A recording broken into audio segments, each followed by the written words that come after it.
Consultation Room. Great. Which is progress. Government, President has said we cannot live like begin this. to open up.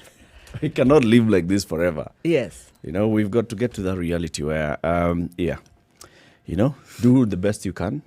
And if you don't do it, then you shall say, ni mimi Uhuru, ama Matiang'i, ama Wanjiro, to blame. Right. We will get there. Yes. Nduwako, Yes, how are morning. you? I am fine. How you day? I did. How about you? Body the inside the clothes. You're a very good student. Yes. 5 gold stars to you this Completely, morning. Morning, Wanjiro. morning, do. Yeah. So, getting straight into it. Yesterday, CAS Mwangangi announced new cases. Yep. And our numbers are now, you know, operating above 50. Yes, Per 76 new cases, the second highest number recorded so far after we saw around about 80 plus last week. Right, so the numbers continue to rise around the world.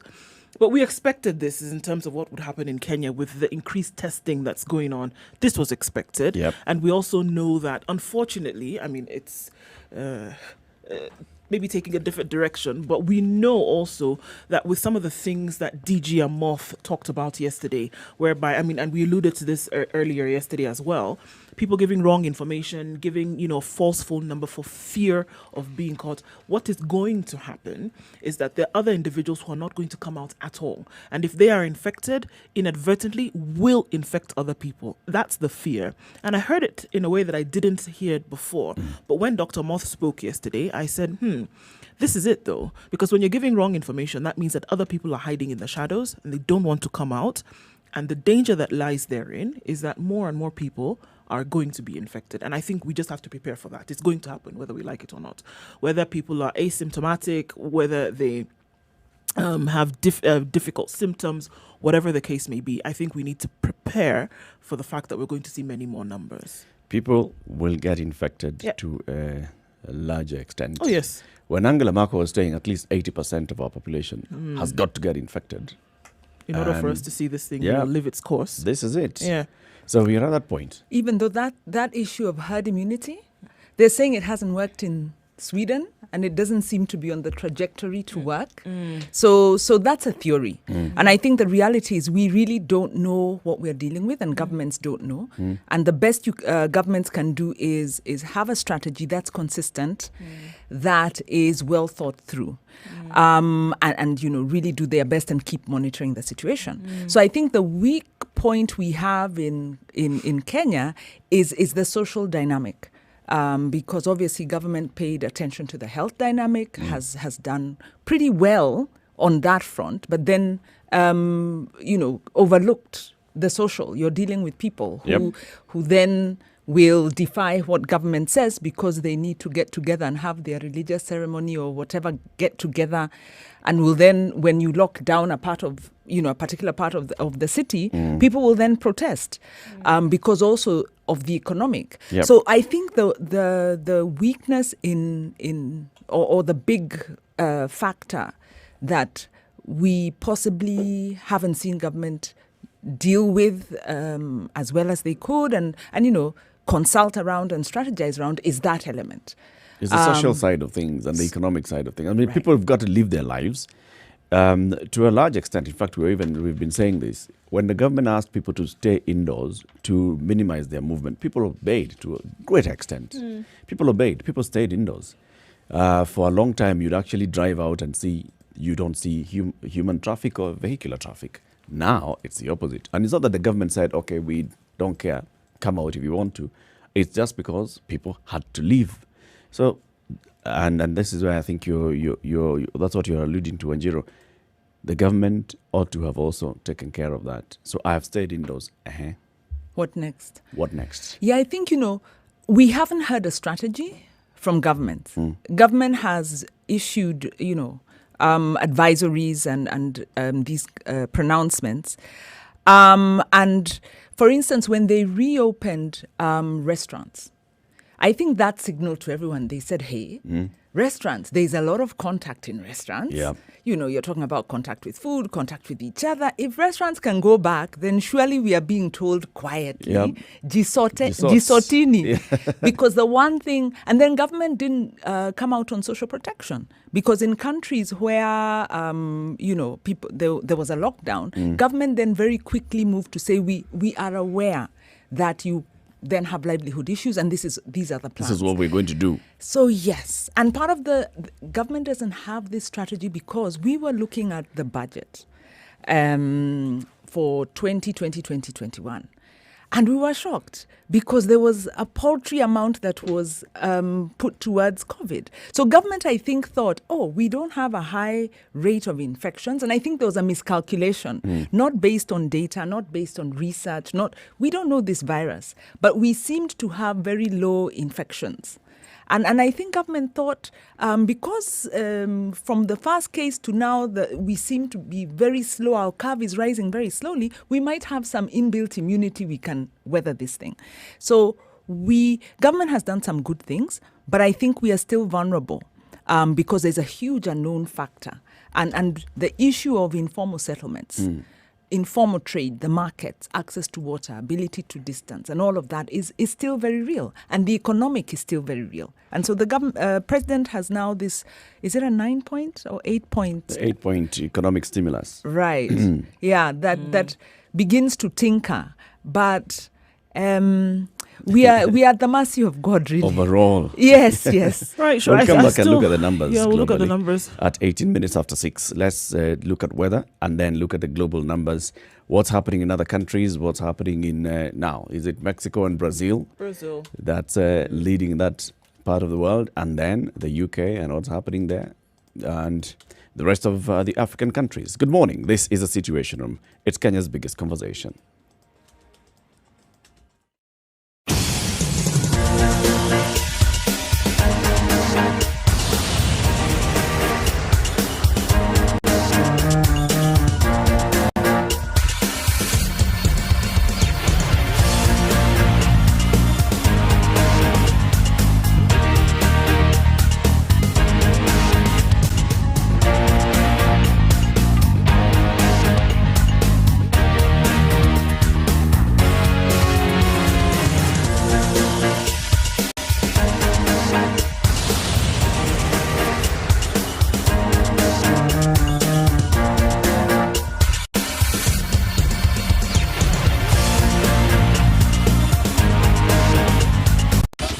...24/7, around the world, non-stop. This is Spice FM.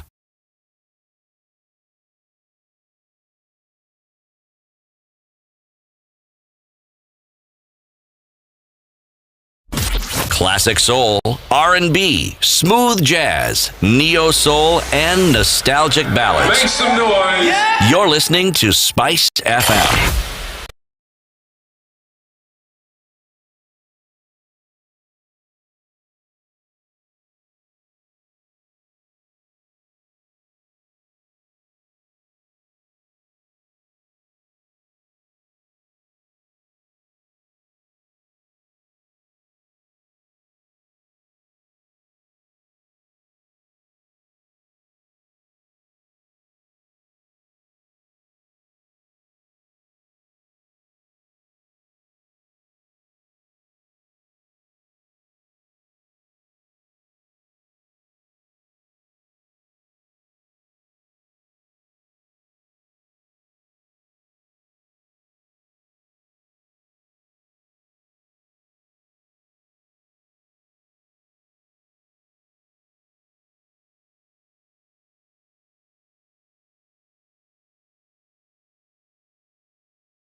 All right, let's take a look at what the skies look like today in Nairobi. Mostly cloudy conditions this morning at 16 degrees.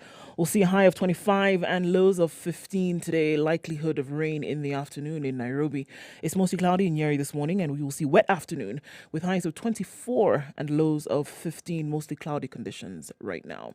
Taking a look into Nakuru, and the sun is creeping out. It will be sunny conditions all through, partly cloudy in the afternoon with highs of 25 and lows of 13. Taking a look into Eldoret at 12 degrees, it's clear skies all through today. It'll be a sunny day in Eldoret, 23 to high and lows of 11. In Kisumu, clear skies. It'll be a warm day as well. Highs of 28 with showers in the afternoon coming down to just a low of 19. In Malindi, partly cloudy conditions at 26 degrees. We'll see highs of 29 and lows of 25, however, with rain showers through most parts of the afternoon.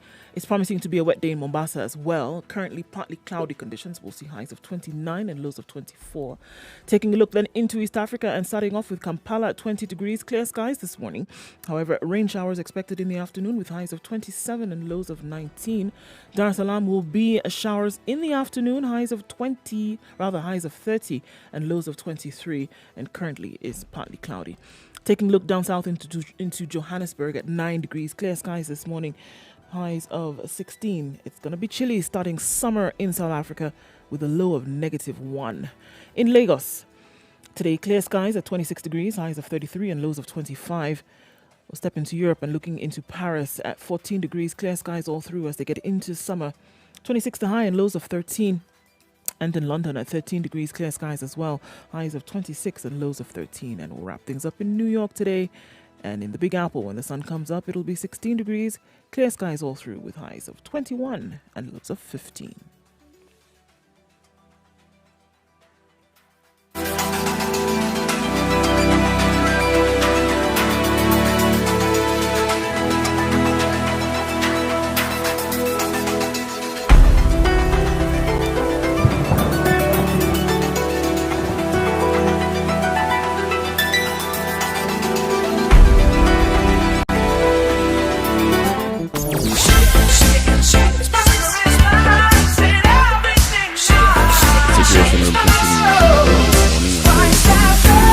Spice up your life.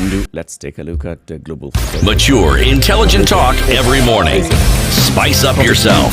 Right. Okay. Well, not as large a spread as HIV, at least not yet. What are we seeing around the world right now? The numbers slowly climbing. The total global figures that we see for today, 5,588,356. So again, we see that we're looking at climbing steadily 1 million cases in about 10 days and likely to take us to 6 million if things continue the way in which they have been. Getting around to almost 350 deaths, inching slowly to 10% of the population of infected cases, then having resulted in death. But, still about 150,000 odd away from that. Important to note, 2,365,719 are recovered cases, and these are people who've been allowed to go home. So about half of the numbers that we're looking at are good in terms of having recovered. Now, we want to look at the United States again, and 1,706,226 cases in the US with 99,805 deaths. We're going to probably get to the 100,000 mark in the US by the time the next 24 hours lapses. Brazil, the country that we want to look at now, with the cases rising steadily still. 376,669 with 23,522 deaths. They've risen significantly, easily 500,000 cases in the last 10 days as well, the last fortnight. And basically, this is one that jumped out of the blue, like we said. And so now they're now second in the world. Russia at 353,427 cases with only 3,633 deaths. So looking at just about 1% of the cases resulting in death. Spain still up there. UK still up there as the as the highest number of deaths in Europe. Whereby they tried herd immunity at some point as well, but then we saw that there was a surge later. Mexico, we're still looking at, in the last 6 hours, 2,485 cases with 239 deaths. And we're looking at that since about midnight our time. Right. So, I mean, we're still looking at more or less.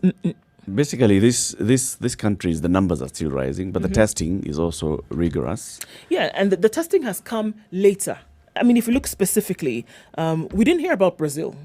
I mean, we knew that there were, the odd 10,000 cases in Brazil in the last couple of weeks, right? We saw Brazil in 4 weeks go from 20,000 to 300 and something thousand in 3 weeks. So at some point they were testing, but then they became more serious about it. And I would like to, if we can compare that to Kenya, I think that's what we have here. I think we have a lot more cases than for which are being tested. I think that if the testing were ramped up, if we look at the deaths see. as well, right? So in Brazil, let's say they were not testing, but the cases were there. The virus was in the community and spreading. But were people seeking care because of COVID-related illnesses? Or did that just spike out of nowhere? No, I think people sat with it for some time. Just from what we've been able to read and see that has been reported, people sat with it for some time, and then the situation exacerbated to the point whereby they had to go to hospital. And by the time you're put on a ventilator, it is quite serious. And so you saw a lot of deaths then, because then we're also looking at the fact that quite a number of people in the country already had been diagnosed with respiratory illness. And we know that, enter COVID, that does quite a lot then to the body. And also the smoking index in Brazil is very high. So there are all these other factors that also come to play. And the politics of what was happening in Brazil, with even the president feeling that locking down the country was not useless, the best thing to do. Now, if we juxtapose that and compare it to the African countries, so African countries, yes, many of them came up with these measures immediately, like closing borders and urging people to stay at home and restricting movements and restricting activity.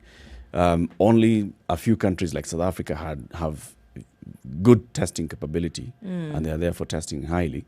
But our deaths in Africa are still less than 5,000. I mean, what are they? 3,000 and something still. Yeah. I mean, the deaths in Africa are still low. This is the thing, which goes to that point whereby it's either that we as Africans have been living with quite a number of things, and our immunity naturally has been built up. And we heard that, coming from Dr. Moth said something to that effect, that, and other specialists across the continent, by the way, coming out of Senegal, coming out of South Africa, coming out of Nigeria, having said that, we've dealt with so much, our bodies have they're resilient. It's not battered. It's resilient. They've been buttered there.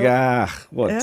I mean, we may laugh about it, but it's true. Come. That we've dealt with. We had a lady who called us a couple of weeks ago and said, what, we didn't die from dengue fever. We've not died from malaria. We didn't die from tuberculosis. This one should just take a backseat because it's not going to kill us. People may get sick and deal with a sniffle and a cough, but but then let's not get complacent about it, because we are fortunate in that regard. But I think also there's a concern, like you were saying, you were talking about, HIV figures, that the problem is there's a lot of attention on COVID. And so we are seeing cases where then ordinary ailments people aren't able to access health services. So we shouldn't get complacent, because the global trends in terms of these kind of global viral outbreaks is on a trajectory where we expect that they will become more virulent, and there'll be others. And so we might get some outbreak that our bodies can't deal with, and our health systems won't be equipped. So government still needs to look at the health system and ask, what are these vulnerabilities, because they're there. But further to that is, at present, there are people who are then not accessing, aren't able to access healthcare. And then there's a large number of Kenyans who don't go for healthcare anyway, just because it's too expensive. So one of the problems we have in Kenya is, number one, Kenyans pay a lot for healthcare. We pay something like 200 or 300% of our salaries on top of what we earn or what the household income is. We pay plus, because we then do what you can call it crowdsourcing. Yes. So one is, we pay a lot for healthcare, and then there are people who just don't bother. And part of what we might be seeing with Kenyans, the reaction of Kenyans could be that there are people who just thought, you do miti shamba, if it doesn't work, you die, you're buried. Yep. So this idea of being very vigilant about your healthcare and going for healthcare, provision, there's a cultural reality that doesn't align to that. So we are fortunate. We've kind of maybe dodged the worst of the bullet, but I think they're very kind of scary or worrying underlying trends. Yes. Yeah, indeed they are worrying underlying trends, but this is where we are. This is who we are. So we are dealing with this. And I think then our government should focus, yes, still give COVID focus, but now get back to the entire healthcare system. Because just like even what now the government is saying, our health-seeking behavior, especially during these COVID times, has completely changed. People are not going to hospital at all, We were discussing with the entire of last week, we were talking about how the numbers have drastically dropped in hospitals across the country. From small health clinics to the major hospitals, KNH has 200 empty beds. KNH, that is never empty, now has very many empty beds. That basically tells you that we have focused so much on COVID, and the government has told us everything about COVID, and everybody's now thinking, if I go to hospital, it's because of COVID. So if I have anything else, let me sort myself out. And that eventually may lead to a problem, because you'll be going to hospital at the very last stage when you ought to have gone to the hospital much earlier. 28 minutes to 7. Let's do traffic, and then now start taking a look at the newspaper headlines. What's catching your eye this morning from the Standard and the Nation? This is a Situation Room. It's Kenya's biggest conversation, and the conversation continues. Remember, we are live streaming on www.spicefm.co.ke. We're also on Facebook, Spice FM KE, YouTube, Spice FM KE, and Twitter at Spice FM KE. Good morning.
All right, let's take a look at the roads today. It's not looking so bad Tuesday morning. Everybody's waking up and getting back into it this morning.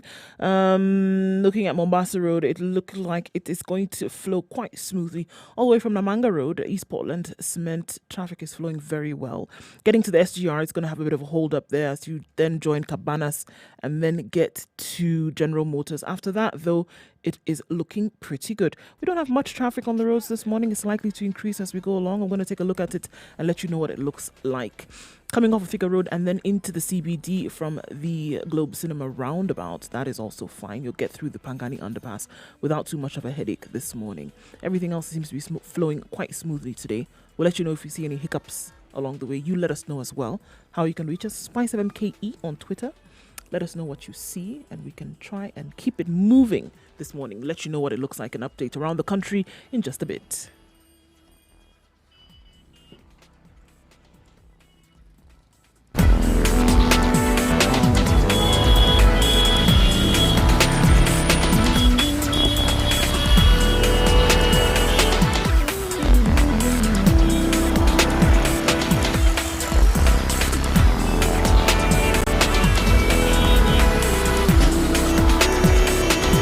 Twenty-three minutes to 7 o'clock. This is a situation in Kenya's biggest conversation. Now, let's take a look at Wajiro, what do you have that's interesting, that's catching your eye? A couple of things. One is this issue of the truckers at the Malaba border and this standoff, and wondering, how that is going to roll out. And linked to that is the issue of online teaching, a nightmare for universities. And, It's not a laughing matter. But one of the realities is that COVID has exposed the inequality in access to education, because private schools, particularly British-based curriculum schools, were able to convert very readily onto online learning, whereas children in the public system then have to suffer through interruptions. And government took some measures, but the reality of it is that the inequality, in fact, this is one of the big challenges. And, in the 8-point plan, the president spoke to this. I don't know how comprehensive the response is. But when I think about universities and my experience with Nairobi University, I'm like, it's not a surprise they have a problem. What did you expect? Yes, right? especially public universities. And some may be doing better than Nairobi is. But yeah, it's years of underinvestment. It's just the failure to embrace technology. And I think the flip way, the way to look at it is to say this is an opportunity to go digital. And government then needs to embrace that. So the story that you're referring to is on page 8 of the Standard. Online teaching turns into nightmare for universities. Cost, the quality fears, and how to assess students are among the teething challenges that are facing most public institutions. Students in some public universities were saying that online lectures had ended after coverage of the semester syllabus through online teaching, but noted the institutions were mum on exams. So they still say that they continued learning, but now how to administer the exams, that is where the challenge would be. And of course, it would be a challenge because you have to create a secure platform which allows you to administer the exam, and that people are sitting this exam, they're not able to play hanky-panky games, or when they're required to submit heavy documents, or in case it's a practical paper. So what do you do? So this is, it's not new. Well, there's a story just right next to that. Audit of online lectures begins because, yes, we need to audit what teaching actually took place, because, some of those lecturers are very challenged when it comes to ICT. There's been, I think, you can look at, COVID must be looked at in terms of the challenges it poses, but the opportunity. And there is a need to go digital. And universities haven't, not across the board, because some are, especially the private ones, are very well decked out. And maybe there's some public ones that have had administration that are very, maybe Kenyatta University might not compare to Nairobi. But the universities have been struggling with underinvestment for a very long time. focusing on just, survival. So in terms of infrastructure investment, yes, there's a gap. And if education gets affected, and, this is a story on university, but you have to look at the whole education system. We're in the middle of a curriculum change. Yeah. So I think it also exposes the mindset of the leadership of the universities. We see many students in Kenya doing online courses, right? So somebody actually goes through an entire online program with a university abroad, and they only go to that university on the graduation day. Kenya, we have never had any public university rolling out any online courses, online programs. This is a challenge to them. I mean, why is it that you have to go buying buildings all across the city, spending so much money on investment on an entire building because you're doing evening classes and you're doing parallel programs, and therefore you need classroom space, and people have to come into the classroom, so you have to buy an entire building in the CBD. Completely right. You're Why completely not right. just come up with a program that rolls out online? It's interesting you say that, because the University Academic Staff Union Secretary General Constantine Wasonga says the university should go back to the drawing board because they were not prepared for this new reality. And I don't necessarily think it's a new reality. It's not a new reality. It's not new. This is something that should have caught the attention a while ago, because the trajectory of education globally and even it took a different turn a while ago. And I'm saying that if at that time some of these changes had been made, perhaps it would not have been so difficult to make this shift. And this is a very small component of this online learning that we're talking about. People are kilometers ahead in other parts of the world, with or without COVID, right? Done other things in terms of education. We have countries that are exporting education, for example. And who says it can't be done? If we keep talking about the brilliant minds that are behind a lot of these policies that we see in government today, it's something that can actually be exported. But we only think about exportation of things that we'll deal that with are it. tangible. We spoke, and unfortunately, when we'll we're have to deal with discussing it. education, remember we spoke with somebody who's a lecturer at the UON, and he was telling us the challenges that he's facing. So he forms a WhatsApp group for his students, and then he appoints one and says, you'll be the leader of this group, and says, you discuss amongst yourselves, and then let me know when you guys are ready so that we can do a Zoom class. Guy says, I have no access to the internet. I'm in Kajiado. And that was the end of that. The conversation. You know, Not that talking was- about anything else. Yeah. No option. No, can we? No. Yeah. It's done. I think it is about leadership, but it's also about the digital revolution for Kenya that started with the Kibaki regime. Tapered off, at some point when Bitangi and Demo left, that the vision to actually make, the broadband that was available actually used in different sectors, that part of the rollout of this connectivity revolution that Kenya has was missing. And that's a leadership issue. And like I was saying, if you look at the budget priorities of government, even now, they don't get it. They still don't get it. They're not looking at Kenya and saying, well, to be globally competitive, to ensure Kenyans are able to compete on the world, this global market that we talk about being as Kenya. We need ought to deal have with this basics. Infrastructure ready. Health, Remember education, the days of Bitang and these Demo are and basics. setting up of the ICT authority. But you see, if you look at the leadership of the Ministry of ICT now, okay, look at the CS. The CS is somebody who was ahead at Google, right? Knows ICT. Look at the ICT authority headed by Kit Getao. The current PS for ICT was actually the head of the ICT authority. So these are people who know what needs to be done. I think the issue goes above that. Higher up. Above that. At the top of government, where top of government is, we need to see a road, something It's physical. the president and his priorities. Call it what it is. It's where's the money going? We're borrowing very heavily. We've borrowed very heavily to build roads, to build the SGR. Those are choices, and opportunity costs are. We won't invest in digital technology and expansion. Yep. Even the laptops, this very political project, laptops for primary schools.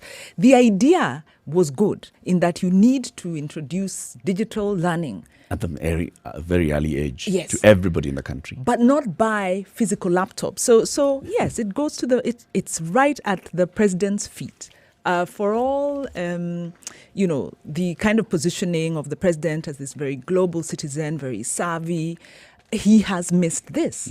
He has allowed, dinosaurs to remain in critical parts where it shouldn't. So this is part of the legacy. I think, and I've seen it it's also in the Standard where, the president's being told to set up a council to advise him on how to respond to COVID and get out of the small mindset of, well, my legacy is about my completing those projects that I've started. Yep. Because he's completely missing the opportunities that COVID has brought, which is it's demonstrated there are gaps that he needs to respond to, begin a response to be completed by his successor. But interests, what are the interests on the table? It's another discussion. Altogether, a very sad one. Okay, let's talk about the truckers who are defying the Malaba border deal. Page 5 of the Standard. The drivers are vowing to stay put until claims of torture and killing by Ugandan forces are addressed. What is happening? So we've just sorted out issues here with the Tanzania. Now the truckers who have queued for kilometers upon kilometers on the way to Malaba are basically saying, all right, so even crossing on the other side, we have issues. What's the story here, Wajiro? I was hoping you'd be the one to shine a light on this. Short of, looking at the different approaches by governments in terms of dealing with COVID. And of course, the one thing government has done well here, even though they didn't state it, they had a priority to keep the food chain, supply system open. And so that has been a good thing. But obviously, there's a lot of tension between countries in terms of their response to COVID and ensuring that Kenyans who might be a bit more lax than the Ugandans, how do you set unified standards? And this is an issue of regional cooperation. So this, I'm sure, will need to be resolved. But again, it goes back to the issue that government, when they sat to chart out their response, there are gaps that there are many small things that it shouldn't take 70 days into the COVID response to begin having conversations about how will these trucks go across, what are your standards, how do we get uniform standards. So it's they're going to be troubleshooting, but hopefully they'll come up with something that's a bit more comprehensive. There was a high-power delegation at the Uganda side, at the border, with the ESC Principal Secretary Kevin Desai.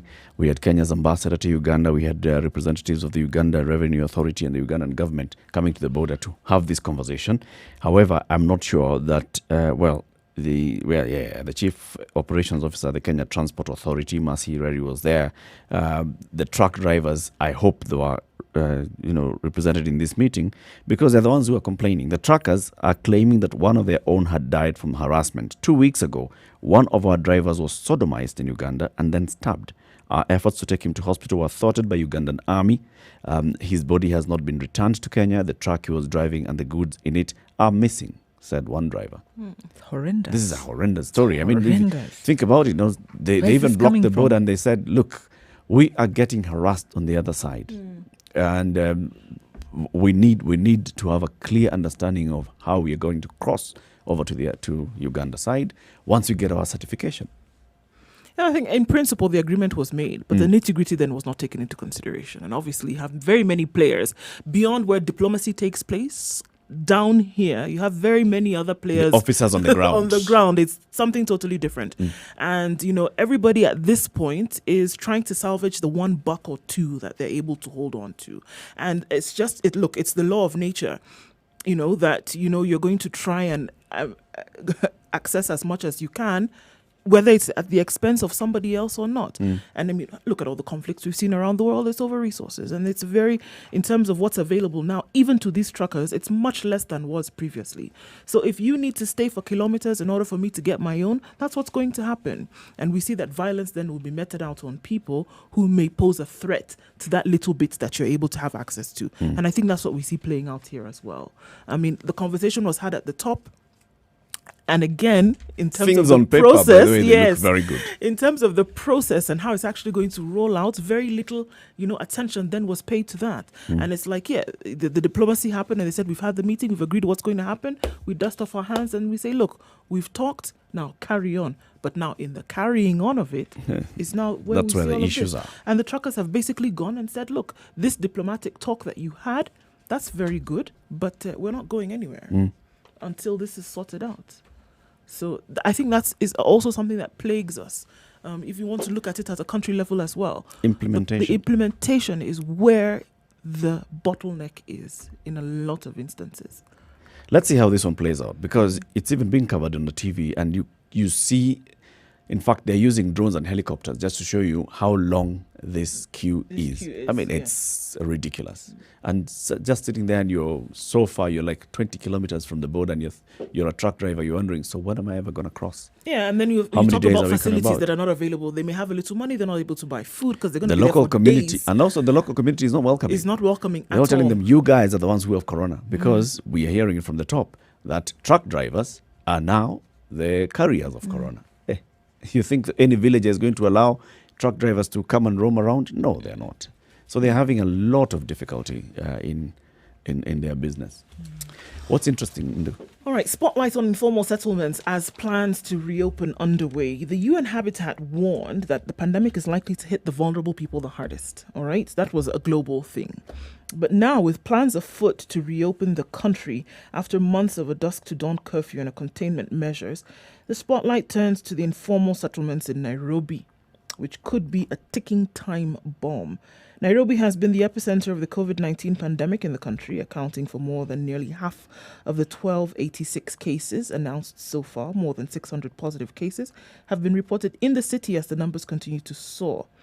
But of great concern is the fact that the confirmed cases have been mostly from the informal settlements within Kibera, Dandora, Kawangware, Kayole, Mathare and Eastleigh under the spotlight. Eastleigh has been put under partial lockdown in the first week of May, which was extended until the 6th of June. Now, Kibera, one of Africa's largest urban slums, has also been identified by the Ministry of Health as a growing concern in terms of coronavirus infections. This is all happening when the talk is rife now about opening up the economy. And like I was saying, I do believe that there were cases anyway, right? And what is going to happen is that if the economy will be opened up, and it will, it's not a matter of if, it's now a matter of when, it's going to be opened up. We are going to see a surge in these cases, not necessarily because there is more community transmission going on, but that these infections were there anyway. And that's the thing. And it doesn't really, at this point, it doesn't really matter where they were. It just means that in a country where only 2,000 tests are being done, in a day, where only 2,000 tests are being done, and we see that we have a surge now, it is just clear that, informal or not, these cases are there right now, right? If you were to do a random sample, there. And also, if you would find them. The way we're talking about informal, so the cases that were announced yesterday, many of them were from Langata. Yes. Not Kibera. That's Langata. the thing. Yeah. Like only 2 cases from Eastleigh where we have targeted testing going on. We haven't had many cases from Kawangware. Well, we had, I think, in yesterday's, there were a few cases, 2 or 3 announced from Dagoretti South, which is where Kawangware would be. But we are not seeing a spike in the number of cases where we can justify. I kept asking, can we justify closing down Eastleigh for 30 days? Are we seeing, now that we've gone there to test, how many numbers are coming out of Eastleigh? Yeah, but these trends also defy the expected path of infection, because you would expect, if you diagnose some 2-3 cases in an area, that they will then blow up, especially because of the social distancing restrictions in the informal settlements. But the reality isn't bearing out, which is very interesting. So is it an underreporting? Is it lack of tracing, or is it just a misnomer in terms of how infections are happening? Because you would expect 1 or 2 infections to indicate there's more to come. There's more, yeah. So are and I we think that's just what they're lucky? using to say, let's or- lock down Old Town, Yeah. because what we are seeing is Yeah. we've seen 3 or 4 cases and Yeah. 1 or 2 deaths in Old Town. And we are therefore imagining, because of how close people of Old Town live and interact, then this thing is spreading. So let's lock it down. Let's test. Test, and then you find throughout that period of testing, you've come up with 10 identified cases. All right? It could be a good thing. It could be an indicator that by locking down, you've actually stopped that Stopped spread. it from spreading. It could also be the other thing to the local community. If you don't communicate properly, they'd be saying, so you guys locked us down, For what? and there was no COVID here in the first place. At the end of the day, I think one of the good things that our response has had is the tracing and the quick action when cases have been identified. I think that's possibly our saving grace. So yeah, I think the lockdown needed to happen. It could have been better communicated, human rights approach in terms of how it was done, and then continual communication. Of course, this has become very difficult because there's an absence of community systems. You know, this dialogue between government and residents doesn't normally happen. Yeah. So Kenyans are used to doing things for themselves. Government only shows up when they need taxes and when they are, Government police are support that. extorting us. Yes, actually, we proceed despite government. government. Yes, government needs us. We actually need them much less. So Kenyans aren't used to having government in their system, in their space all the time, and that's what we're seeing. But I think the response, the shutdowns, I think that's responsible. That was necessary. The monitoring needs to happen. But then also you need to ensure that, like this water supply interruption to the city. Those are big problems because when you're saying you're fighting COVID and then there's a water shortage, you're like, no, that is not an option. And fine, you could say there were heavy rains, but it also goes back to investments. Where has Act of government been? nature. It is an act of nature. There was but a landslide up there in the Aberdares, Wajiro, that blocked an entire access to a big dam. Yes, The Sasumua agreed. Dam. And now Agreed. this affects supply. Agreed. But the point is this. When you're looking at a water system in a country, you have to, as government, say, these are our systems, this is what can happen, and these are our mitigation. Yep. Act of nature, doesn't cut it when you're dealing with basic, these are security issues. Yeah. So where has the money been going? It's about priorities. And anyone who runs a home will know the water piping system is one of the most difficult to maintain, and usually it's the last to get attention. You wait for a pipe to burst. Yes. Because you're like, Why as am long I as it's dealing with this? working, let it keep running. Government can't afford to do that. So it still goes back to where are the investments? And I think I don't know if this government's capable of learning. Even if the president was to put together an advisory council, I'm not sure he's in a place where he's ready to listen because right now they're talking politics. But these are this is the soft underbelly of our development process, that these are the lessons. This is who we are. This is who we've been all along. Yeah. This Maybe is it's what not needs just- to change. It's not this government. It's government in Kenya. It's not this administration necessarily. Yeah, but this one, we've This one we've had 3. You've got 3 We've had bones 3 to pick with this We've had particular 3 administrations. We had but this administration needed to have known better. They inherited a constitution that was giving them a roadmap on where to go. They inherited a government that had started a certain trajectory. So what did they do with that? So yes, it's not just this government, but they're the ones who are in office right now. So I'm not going to go historical on this, right? And COVID has come now. So we So we are must dealing do an with- about turn. of today. We're dealing with what we have now. Our reality is today. Let's continue with this conversation, taking a look at one more interesting headline in the next half hour. As we come to the top of the hour, let me tell you today's proverb. This is from Ghana, the Iwe people. Wisdom is like a baobab tree. No one individual can embrace it. Clear, right? We can say this one comes from Kibwezi because there are baobab trees in Kibwezi. Wisdom is like a baobab tree. No one individual can embrace it. This is the situation of Kenya's biggest conversation. In the room this morning, Wajiro Gikonyo Nduoko, and Eric Latif. Good morning. It's 7 o'clock.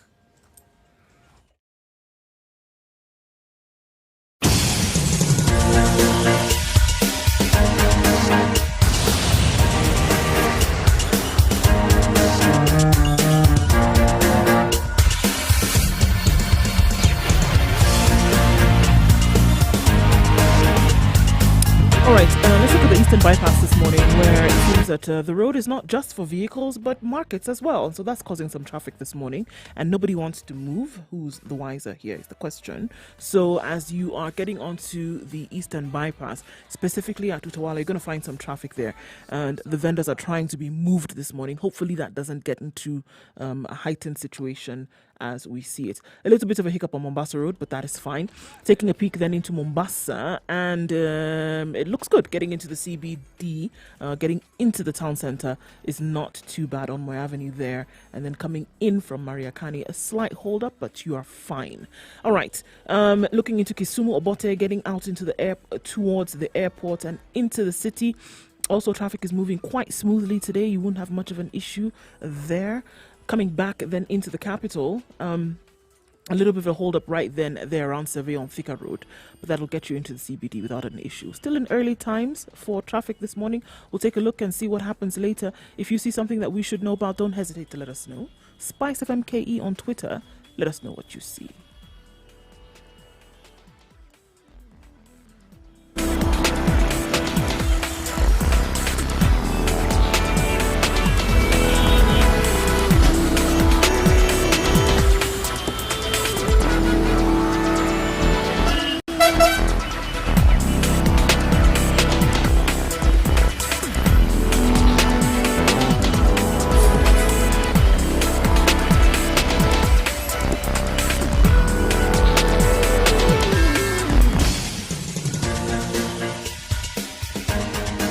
This is The Situation Room, the home of hard-hitting political commentary and penetrating insights about the state of the nation. This is a talk radio experience like no other. The Situation Room, a place for hard truths, debates, and elevated conversations. The Situation Room, witty, political, engaging, deep, controversial. In the room, we have C.T. Muga, researcher, academic, seasoned political observer. Good morning, a Nyeri. fountain You're of on wisdom in these 90.9 politically and uncertain times. 97.7. This is in Malindi, 96.7 in Eldoret, Nakuru 96.0, 102.5 in Kisumu, 87.9 in Mombasa, and 94.4 in Nairobi.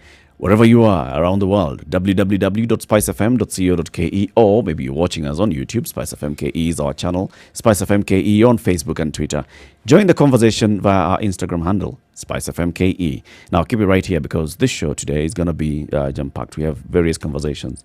One, we look at the plight of African immigrants, asylum seekers. I'm going to let's agree. I'll call them asylum seekers. The British and the Western media can call them immigrants, illegal immigrants, whatever. African asylum seekers who are crossing over into Europe and what's happening with them. We'll also be speaking with an MP. Lest we forget, we have floods that are ravaging the country, and many parts of Western Kenya have been inundated by floods. The lake has decided to occupy its former lands. We'll be speaking with the Nambale MP, John Bunyasi, at 8 o'clock. And then also we'll start looking at our debt. Are we borrowing? Are we asking for debt relief? Is this something that we're taking up or not? So we'll be speaking with an expert from Oxfam this morning as well on this particular issue. His name is Andrew Gogo. So it's a jam-packed conversation. An interesting story, though, on and we started on this. And it's covered page 2 and 3 on the Standard, and also in the Financial Standard. It's also been given the kipaumbele, so to speak, to reopen or not. Uhuru's big dilemma on the economy. Leaders are tipping Uhuru on opening the economy. Start with like keep your governor Derito Muridi, who says it depends a lot on people's discipline. It's about human interaction, and we must find ways to enable economic spur without putting people at risk. Now, finding that way of enabling economic spur and not putting people at risk, and with people's mindset on this, how people are behaving, how people have been behaving throughout this period, I think this is where it's going to be a bit tough. Bill Okero, the former Mandera senator, said it's time to reopen the economy because we cannot sustain the partial lockdown. The country is not producing at its optimum because the workforce leaves by 3 p.m. to beat the curfew. So yeah, we have shorter working days. The productive part of our day is basically shorter. And now we are talking about the government not even being able to offer any support to those that are vulnerable. KNBS released data last week that showed people have lost their livelihoods. And it didn't even capture everyone. It's ongoing. It's doing a current survey now as we speak. It started on Tuesday. Last week on Thursday or so. And they're conducting a new survey. They'll basically show us that people are really suffering. People have lost their incomes. So there's that balance. Do we open? Do we not? Do we go the Uganda way and tell everybody stay at home, we'll give you ugali? Or do we go the Tanzania way and say, you know what, guys? You know what we've been doing traditionally? Do dawa. And live your life and observe social distance. But the difference, as we've heard and we're observing, is that Tanzanian people listen to their government. In Kenya, tell people do dawa, they'll be like, in fact, someone was having a dawa going to their mouth, government has told me to take this thing. I'm not. I am not. There's something wrong with this. There's something wrong with this. We don't trust our government. Yeah. We know them. We know these guys. Yes, we know they're not to be trusted. But I think it's what you're saying. And the reality is we can't afford to stay closed. But the messaging has to be nuanced. And you know, most countries have like a 3, 4, 5 stage. You know, like yesterday, Boris Johnson was talking about we're on stage this and this is the and giving people very clear expectations of what the stage is, what government expects to achieve, you know, and all of that. And the indicators. Which are clear to everybody. Exactly. And you know what that shows is one, there needs to be more consultation. So government needs to be consulting outside of itself and stop, you know, this is a very strong-armed kind of approach, winner-takes-all approach, watch us sort out COVID for you kind of approach. And the reality is COVID is about all of us. So unfortunately, the president's very distracted because he's fighting a huge political battle right now. When the attention should have, COVID really was the time to unify the country and say, look, we have this big common problem. Let's stop divisive politics for now. Let's deal. Let's sit and deal with this. So now that we are here and you know, we do need to open up because government doesn't have the money to support all these households, even though those that have already taken a hit do need some support.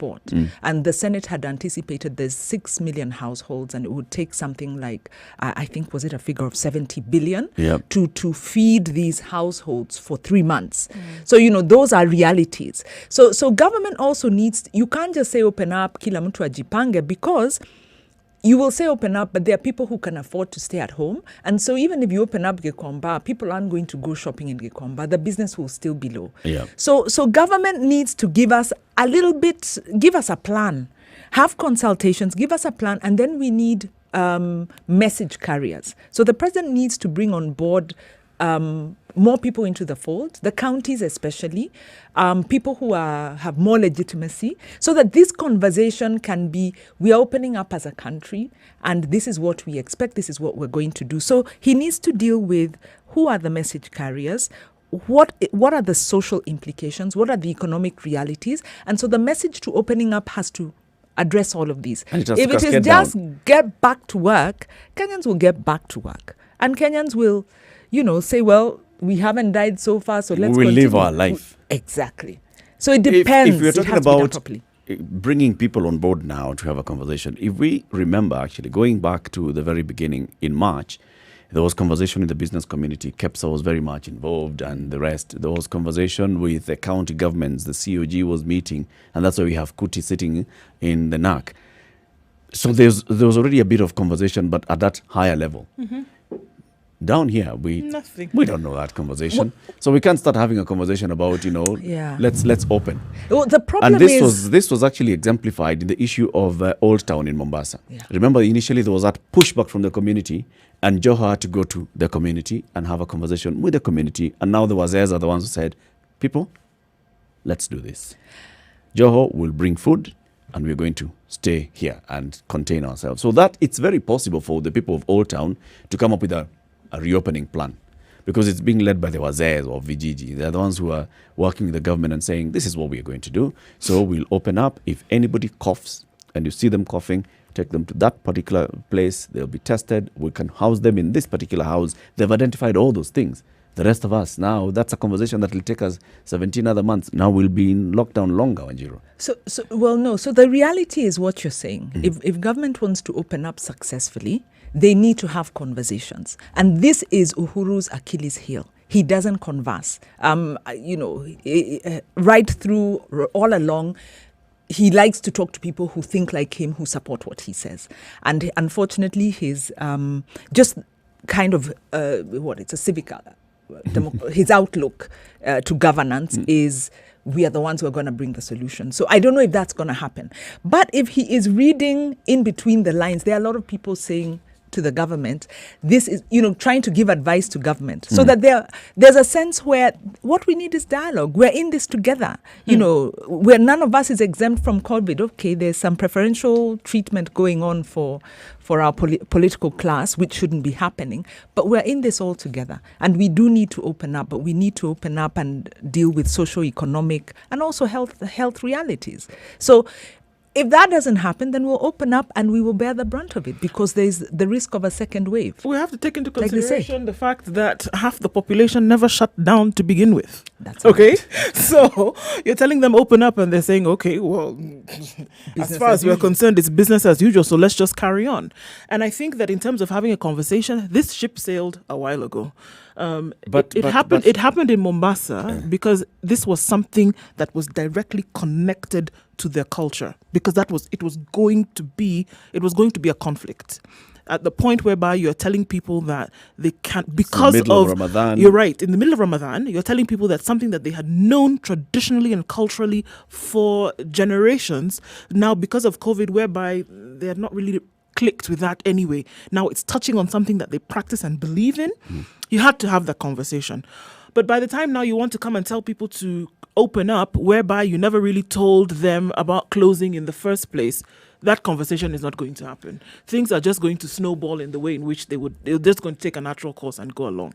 But you want to include people after the fact, it's going to be very difficult. Now, I think it presents an opportunity moving forward in how you can operate. But as concerns COVID right now, and saying that now we're going to open up and we need the buy-in of the people, you needed the buy-in of the people when you were shutting it down in the first place, if that ever took place, right? You needed to have spoken to them in a manner in which they would have understood.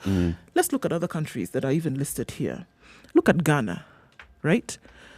The president, in no uncertain terms, came out and said, this is what I am saying as the leader of the country. However, I don't know anything, and I am going to be flanked by the experts who know this thing. And I am endorsing their message by virtue of the fact that I understand what it is that they're talking about. And I want them to be able to tell you, Ghana locked down completely. And they were able to curb, and they were able to test en masse, and then they were able to curb the spread of this thing and have very little in terms of damage when it came to death. Now, by the time they're saying let's open, the people of the country have understood exactly what is going on, and they have gone along with it. Let's look at China as well. It was not a matter of having a conversation. It is, this is what we are going to do, and it was done, and they've gone back to life as they know it. So in the very beginning, and I can't forget, it was in the beginning of February, we spoke about this thing and we said, the messaging from now, even before the first case was found in Kenya, we said the messaging has to be very clear that you put out to people so that we know what it is that we are dealing with. Otherwise, we have this snowball situation that we see today. You want to tell people to open up and then you're saying that it depends on how disciplined people can be? What? It never happened in the first place. It's about the people. In fact, you're exactly right. And I think you've hit the nail on the head. And now we are dealing with scenarios. So the one scenario is government continues managing COVID in the manner it has been and opens up, and we'll then see a spike in infections. Or scenario 2 is government learns from the practical examples that it needs to have dialogue. And they've set in place some subcommittees and task forces. So there are teams that are beyond, the president and the immediate COVID board and whatever, the that National operation. Emergency Committee. So there are structures, but to what extent are they being heard? Are they able to come into? So scenario 2 is let's activate these structures and let's please be humble, because, we've really had a lot of, even with the health, the CS, who's done very well.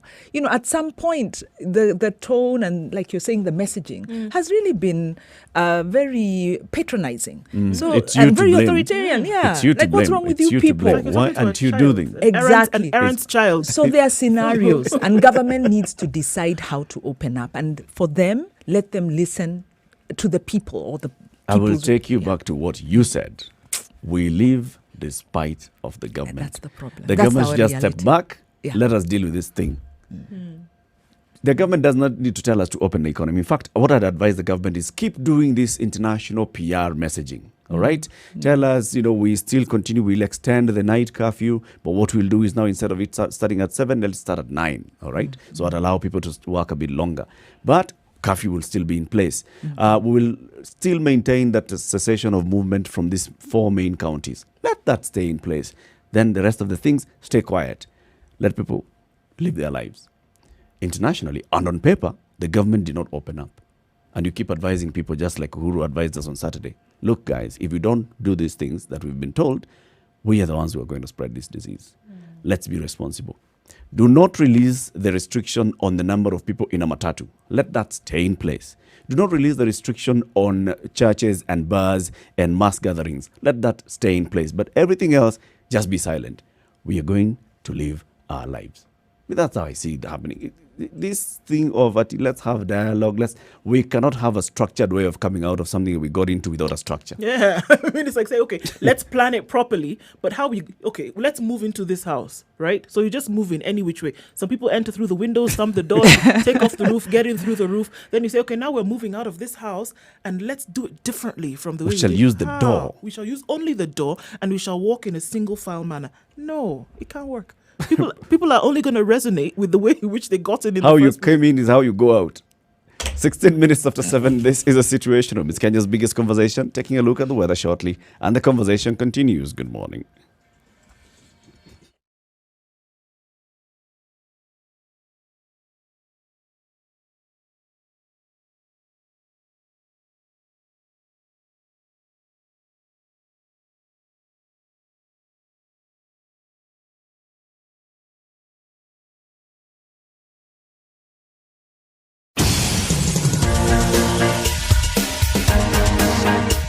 Cloudy conditions, 16 degrees, and we will see highs of 25 and lows of 15. There's a chance of rain, but that will not come until later on in the day. All right, take a peek into Nyeri, where it's mostly cloudy, and it will be a wet afternoon with highs of 24 and lows of 15. Nakuru promises to be clear skies today, currently at 13 degrees. We'll see highs of 25, only partly cloudy conditions in the later part of the afternoon. Eldoret this morning is sunny conditions at 13 degrees, and they'll maintain that throughout the day with highs of 23 and lows of 12. Taking a look into Kisumu at 20 degrees, it's sunny conditions today. However, in the evening, it'll go into rain showers with highs of 28 and lows of 19. Malindi is partly cloudy at 26 degrees. A wet afternoon also forecasted for the coastal town, 29 degrees the high and lows of 25. Mombasa will be a wet afternoon with highs of 28. The showers have already begun this morning at 25 degrees, likely be that way through most of the day. Kampala is clear skies this morning and mostly sunny at 20 degrees. It'll be a wet afternoon though with highs of 27 and lows of 19. Dar es Salaam this morning is partly cloudy at 24 degrees. Thunderstorms forecasted for the afternoon with highs of 30 and lows of 23. We'll take a look down south into Johannesburg. We're at 9 degrees. It's cooled down till 7 now. Highs of 16 and a very chilly low of -1 going towards -2 today. Winter has officially begun in South Africa. Taking a look finally into Lagos at 25 degrees. Clear skies with a few clouds today. Highs of 33 and lows of 25.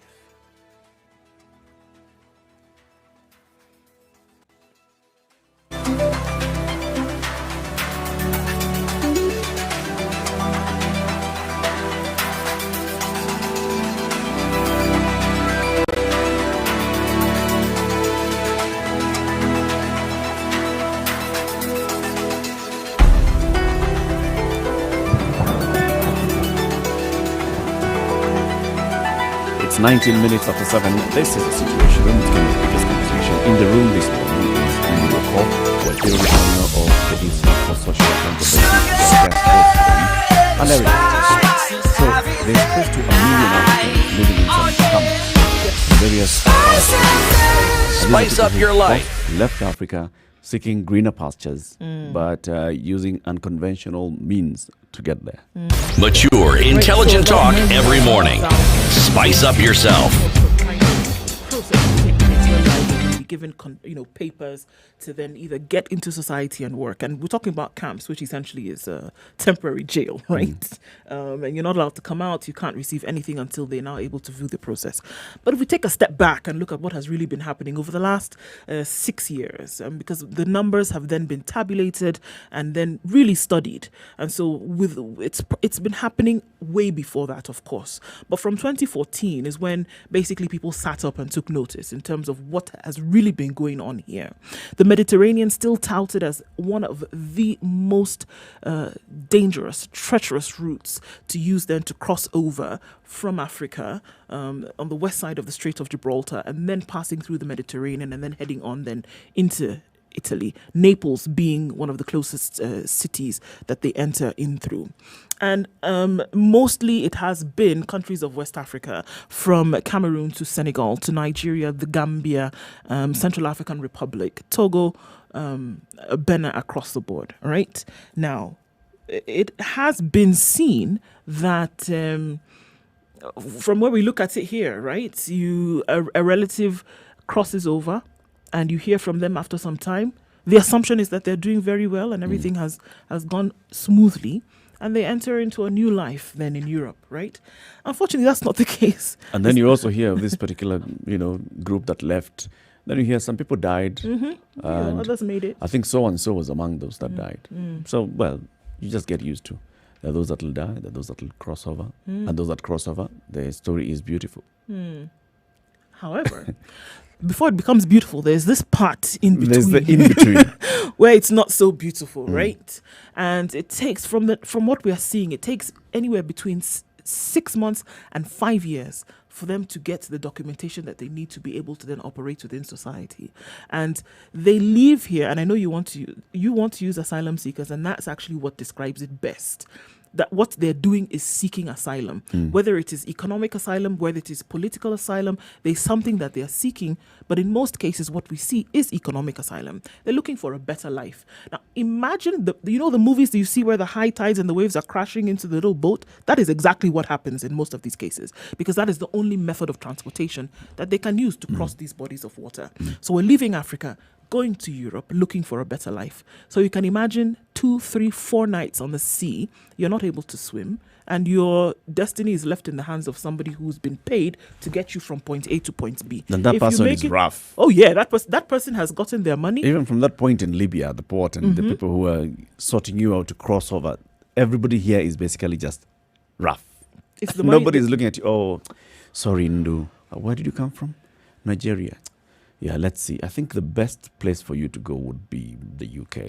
I'm going to help you. Nothing. They're like, how much do you have? Point A, money. Call it what it is. Your goods at that point. Yes. Yeah. You're basically your goods. Yeah. A commodity. You're a commodity. Their job is to cross, to get you from here to here.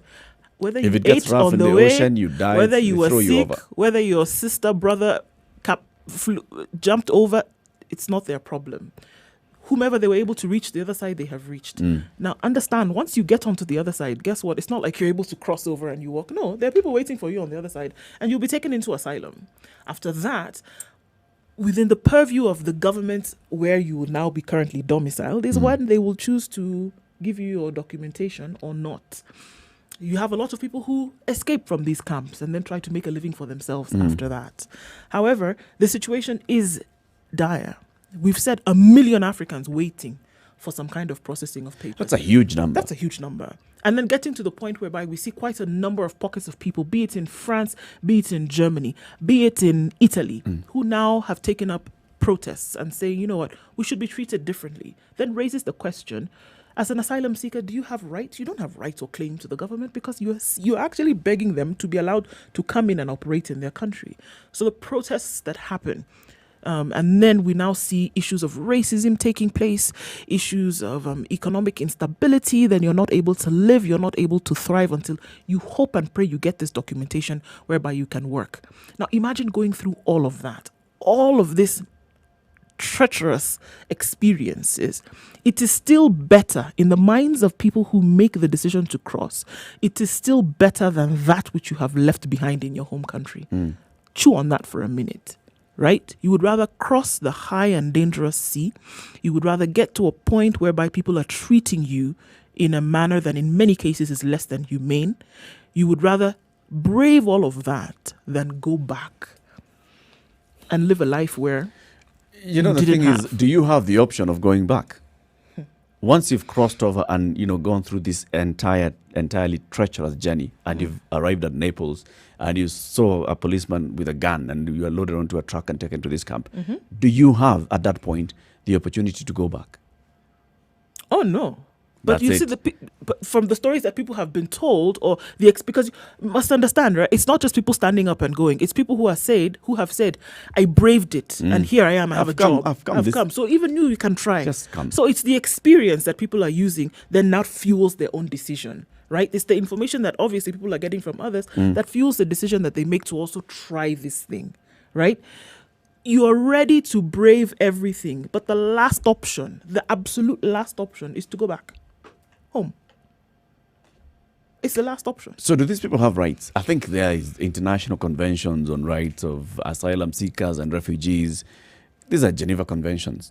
A country should be able to treat you in a certain way. Even if you are here seeking asylum, especially if you're here seeking asylum, it also means that you're already vulnerable.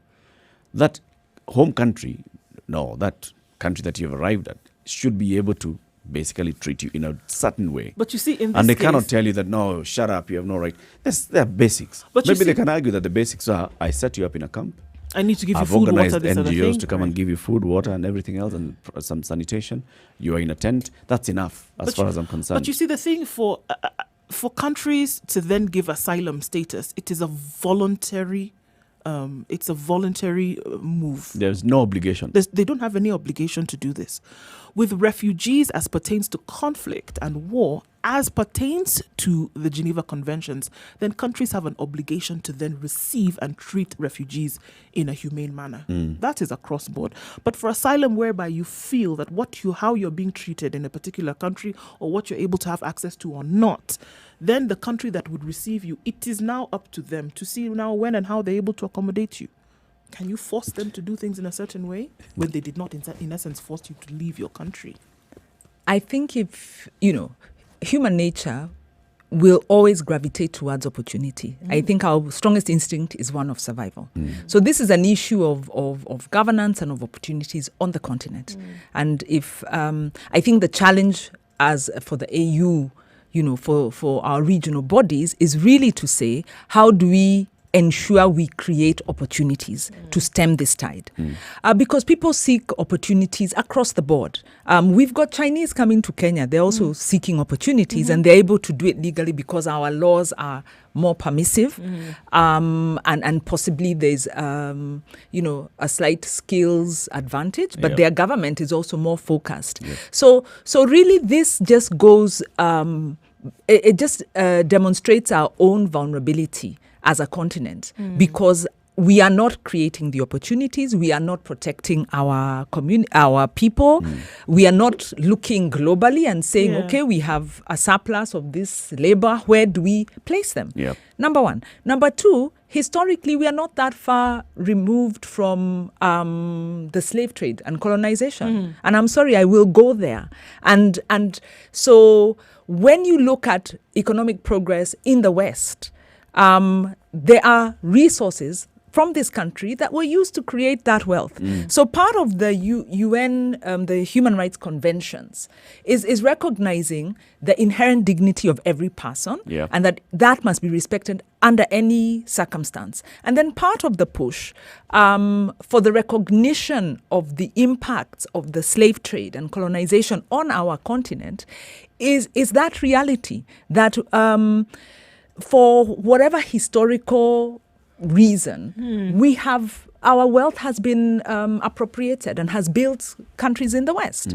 So I think, from where I sit, there is a duty owed.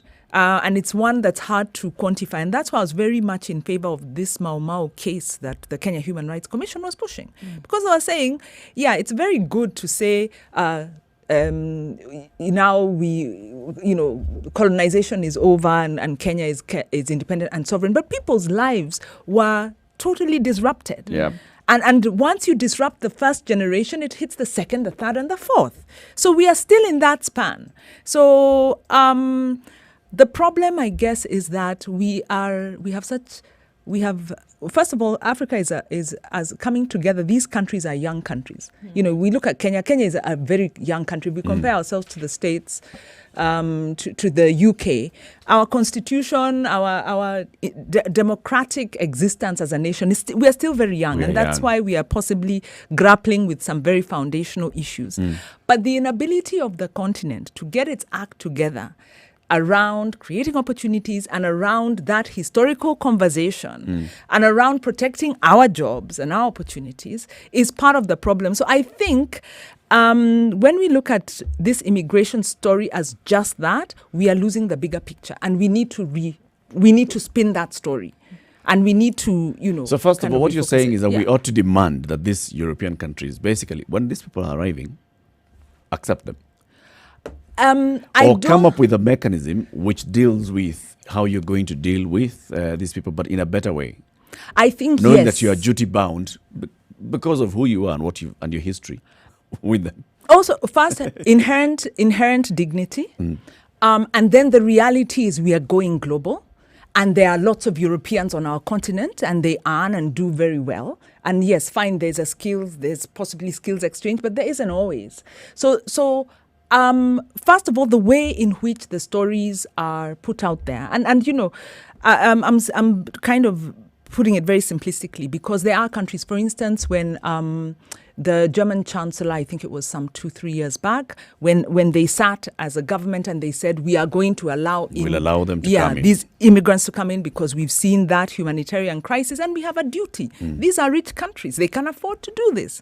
The only issue, of course, is the social integration and then looking at the economic. So we are global and the language has to change. And the only reason these African immigrants are looked at in this manner, one, there are racial undertones to that. No, I don't think it's undertone. I think that the Right. racism It's right up there. is clear and direct. It's actually not even hidden. So we need to flip that conversation, because it's about economic opportunities, it's about economic equity, it's about the global systems, it's about big companies that are sitting in those countries that are making money off these countries.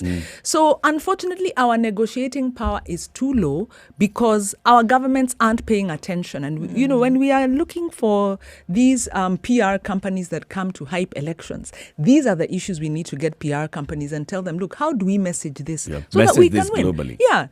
But at the same time, dignity. unfortunately, the world is going, looking inwards. Unfortunately. Every country, we're just going nationalistic. We've seen that change. The same kind of thing was happening. When Angela Merkel said, let's allow them to come in, she faced a stiff opposition in the next election. France, it's the same thing it was actually an issue in the election. Brexit is all about this. It's all about allowing immigrants to come into your country and allowing other people, those people, to come and work here. Even though, this rising nationalism isn't really about the immigrants. I think this is a good conversation to have. It's about the big companies, because you see what happens is the Western citizens are very happy to have their big companies go set up camp in some remote African country and make extraordinary profits. They are fine with that. And they don't question the rationale. So when those people aren't then able to make a living and come back to your country, then you're unhappy. So there is no honest conversation happening.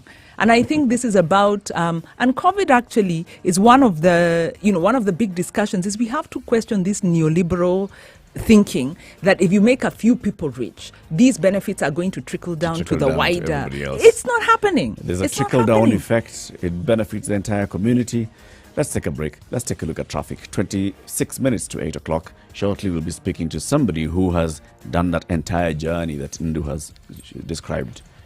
And we'll hear how they're doing. Good morning.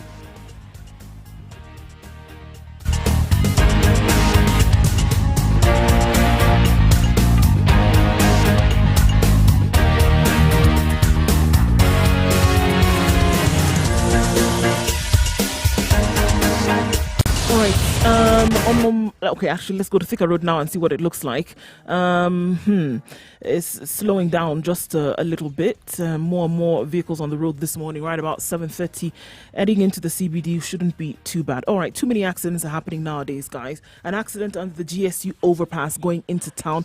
Vehicle has hit a motorcycle, unfortunately, and it seems to be having resulted in death. Somebody is asked to look for emergency services. Emergency services should be on the way shortly as that call is out. You need to approach with caution because that has traffic backed up all the way then out then towards Thika Road. So you need to be careful this morning as well. Some parts of the city there seems to be a little bit of a drizzle that makes the roads a bit slippery, so we're asking you to be careful.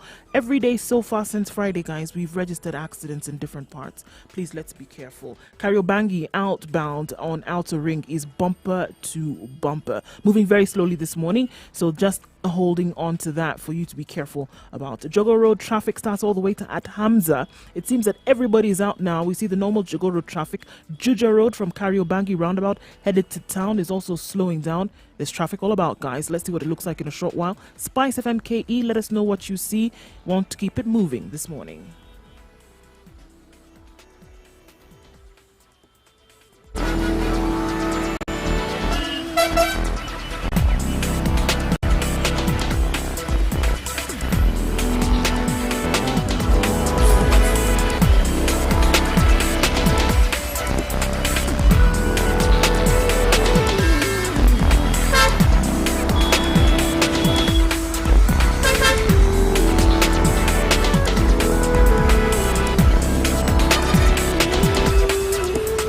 Minutes to 8 o'clock. This is the Situation Room. It's Kenya's Sugar and spice and everything Mombasa, Kisumu, Spice up your life. Nyeri, Malindi. Mature, intelligent talk every morning. Spice up yourself. We also like on our social media handles. That's at LKE on Twitter. And we're going to Mornings done right. 94.4. Also calling us on 0719 012 600. We are talking about African asylum seekers who are trying to cross over into Europe, into other countries, to look for better and greener pastures, and how they are treated. So they get there, they stay in a camp for up to 5 years. Yeah. Waiting for government to process your papers. It depends on how soon they're going to process it. And, you know, you can't force, and you can't push. Each individual has to present their case, and their case will be looked at, we assume, via merit, but individually. So where have you come from? Who are you? And all that. So all this time when they're saying in a camp, what are they doing? You sit. What's their day like? You sit. There's nothing you can do, really. You can't go out. But children can go to school. Is there education being provided? No. Are we doing it like in a refugee camp where, in No, a refugee camp at Kakuma there's a school? It's very different in this case. And unfortunately, this is it. You wait. You wait in this camp. You're fed. You have your 3 meals a day and what you need, but you can't leave. Where are you going? You can't even go and get health care or health treatment because you don't have the documentation that allows you to do that. So you've got to wait for an NGO to come in and basically set up a clinic. If that happens. I mean, there was a case just most recently in Italy of a gentleman who died because of the fact that he came into the country with a medical condition, and of course being on that journey, on that route, he got even sicker. And because he didn't have the medication, because he didn't have the documentation, then he could not go and get medical treatment. Now, he finally got his documentation from the government, and by the time he was being taken to hospital, he was critical. He died. Okay? He died after having waited for this documentation for 1 year and 6 months. He waited with that condition, illness. During this time, was he getting any kind of help within the camp? No, this is the problem. So there's no clinic that's being set up by... There is nothing. This is the thing that people are complaining about now. So even getting to that place where you're an asylum seeker and this the basics that are given to you at that point is just the basics. It doesn't go beyond that, right? So he finally, because in order to go to a hospital and get help, for example, we're just talking about Italy now, to be able to go to a hospital and get medical treatment or medical aid, you need this documentation, right? And it only comes from the government. These are one of the reasons why now we see a lot of the protests that we saw, especially last year, 2019, and then going into 2020, from asylum seekers, would-be immigrants, because they can't be immigrants until they're legally resident there, right? So asylum seekers is what we're going to call them at this point. And the protest that we saw coming out was that, they wanted to be treated better. They didn't want to have to die because they didn't get medical treatment. They didn't want to have to deal with not having water, for example, to take a decent bath for months. Yep. We're not talking about days. We're Yep. talking about months. And they stay in the camp. And the thing is, until the government answers you with the one documentation that they're going to give you, you're forgotten. I've got to ask this question. So where they've come from, Is it we are that saying bad? this, yeah. That you even water to take a bath? Is it that bad? Do they look that where back and you're say, living- better our days in Babylon? Because look, so they're coming from Cameroon, from Nigeria, from those West African countries, Guinea, the Gambia. Are they basket case, these countries? I dare say, I don't know if They was healthy so and strong bad. enough to be able to cross over from one side of the continent, go over all the way to the north, and then board a dinghy and cross over all the way to Europe. Maybe when they're getting there, they're wondering, I thought it was going to be better, but I could have lived, I could have survived if I stayed at home. I don't know, the drive for survival and to better oneself is a very strong drive, and you can cross the sea, The seven seas. yeah, but you can also move. You'll also move from your rural hometown into an urban setting, into a Really informal settlement. Yeah. For the same drive. So really, I think there's a movement, and I was just trying to check. There's a, somebody sent me something, because there's a growing awareness that the economic system or the kind of economic philosophy that is driving, really world's economic systems is very fundamentally broken, and that countries have a duty.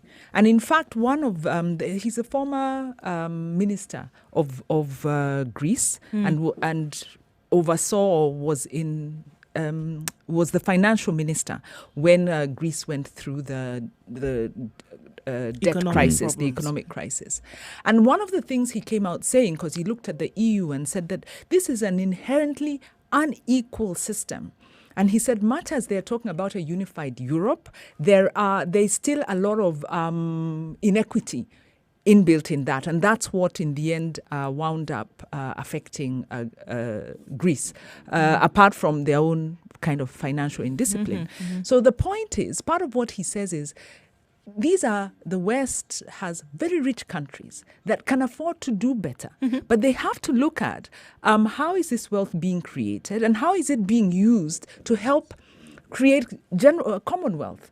And because what he was saying is that gone are the days when you think that you'll be rich and others poor and you'll be giving handouts. You need to actually look at the economic system. We need a new thinking to say, how do we use these huge resources? And, he was talking about the levels of savings, the kind of pensions. And, he was saying there's huge amounts of money here that will feed this generation and the next and the next. Yet there are countries that have nothing. So inevitably you're going to, that inequality is really going to, it's going to attract this kind of asymmetry you have in terms of illegal, people coming in illegally. So we have to go back to basics, and I think it's going back to when we talked about the Human Rights Declaration. What were we saying? Maybe it's time we talk about economic rights and economic equity and responsibilities that come with that, and stop thinking some must have so much and others will have so little, and this system is inherently like that, and question that. So I think the conversation is much bigger. And there are movements, by the way, that are coming up. And he linked this also to the number of young people. Okay, one, growth of nationalism. But there's also a lot of young people who are so disaffected with the system that they're joining, like when you talk about young Western, teenagers going into ISIS and asking, what is it with these people that is so broken that they feel they've lost confidence in this system? And he was talking about the morality of the global economic system. Now, this starts at, you need a moral, so we're talking about, we can't separate morality from our economics. And that's what we've been arguing in Kenya. I think we are saying our politics has to be moral. Our economic system has to be moral. The global system has to be moral. So I think that's the conversation we need to front and stop tinkering and having small technical solutions where you say, well, we're going to give 3 billion shillings to these informal traders and they'll be okay. That's a lie. It will, it will assuage your guilt. You can say at election time, oh, but I gave you 3 billion, but you didn't really deal with the heart of the problem. So we need a different way at the end of the day. And maybe that's what we need to study about and be talking about and presenting as the option. But consolidating that into a global conversation, just like they were able to do that very well with the climate conversation. Right. So that now the whole world is talking about climate change and there's a direct communication on it. How do we bring that together? You're the media practitioners. Let's put there's opportunities here, guys. We have to do things differently. So this conversation basically becomes an entire global conversation on equity. If we are wherever you are in the world, everybody else has a duty to make sure that you are also living well. Yeah. But also human beings, just like we're talking about the inherent nature of human beings, the other thing that we are is we are selfish. Well, I think by nature. Those that stand out not to be so selfish is because they're showing us the other side and they're trying really hard to suppress their selfish side.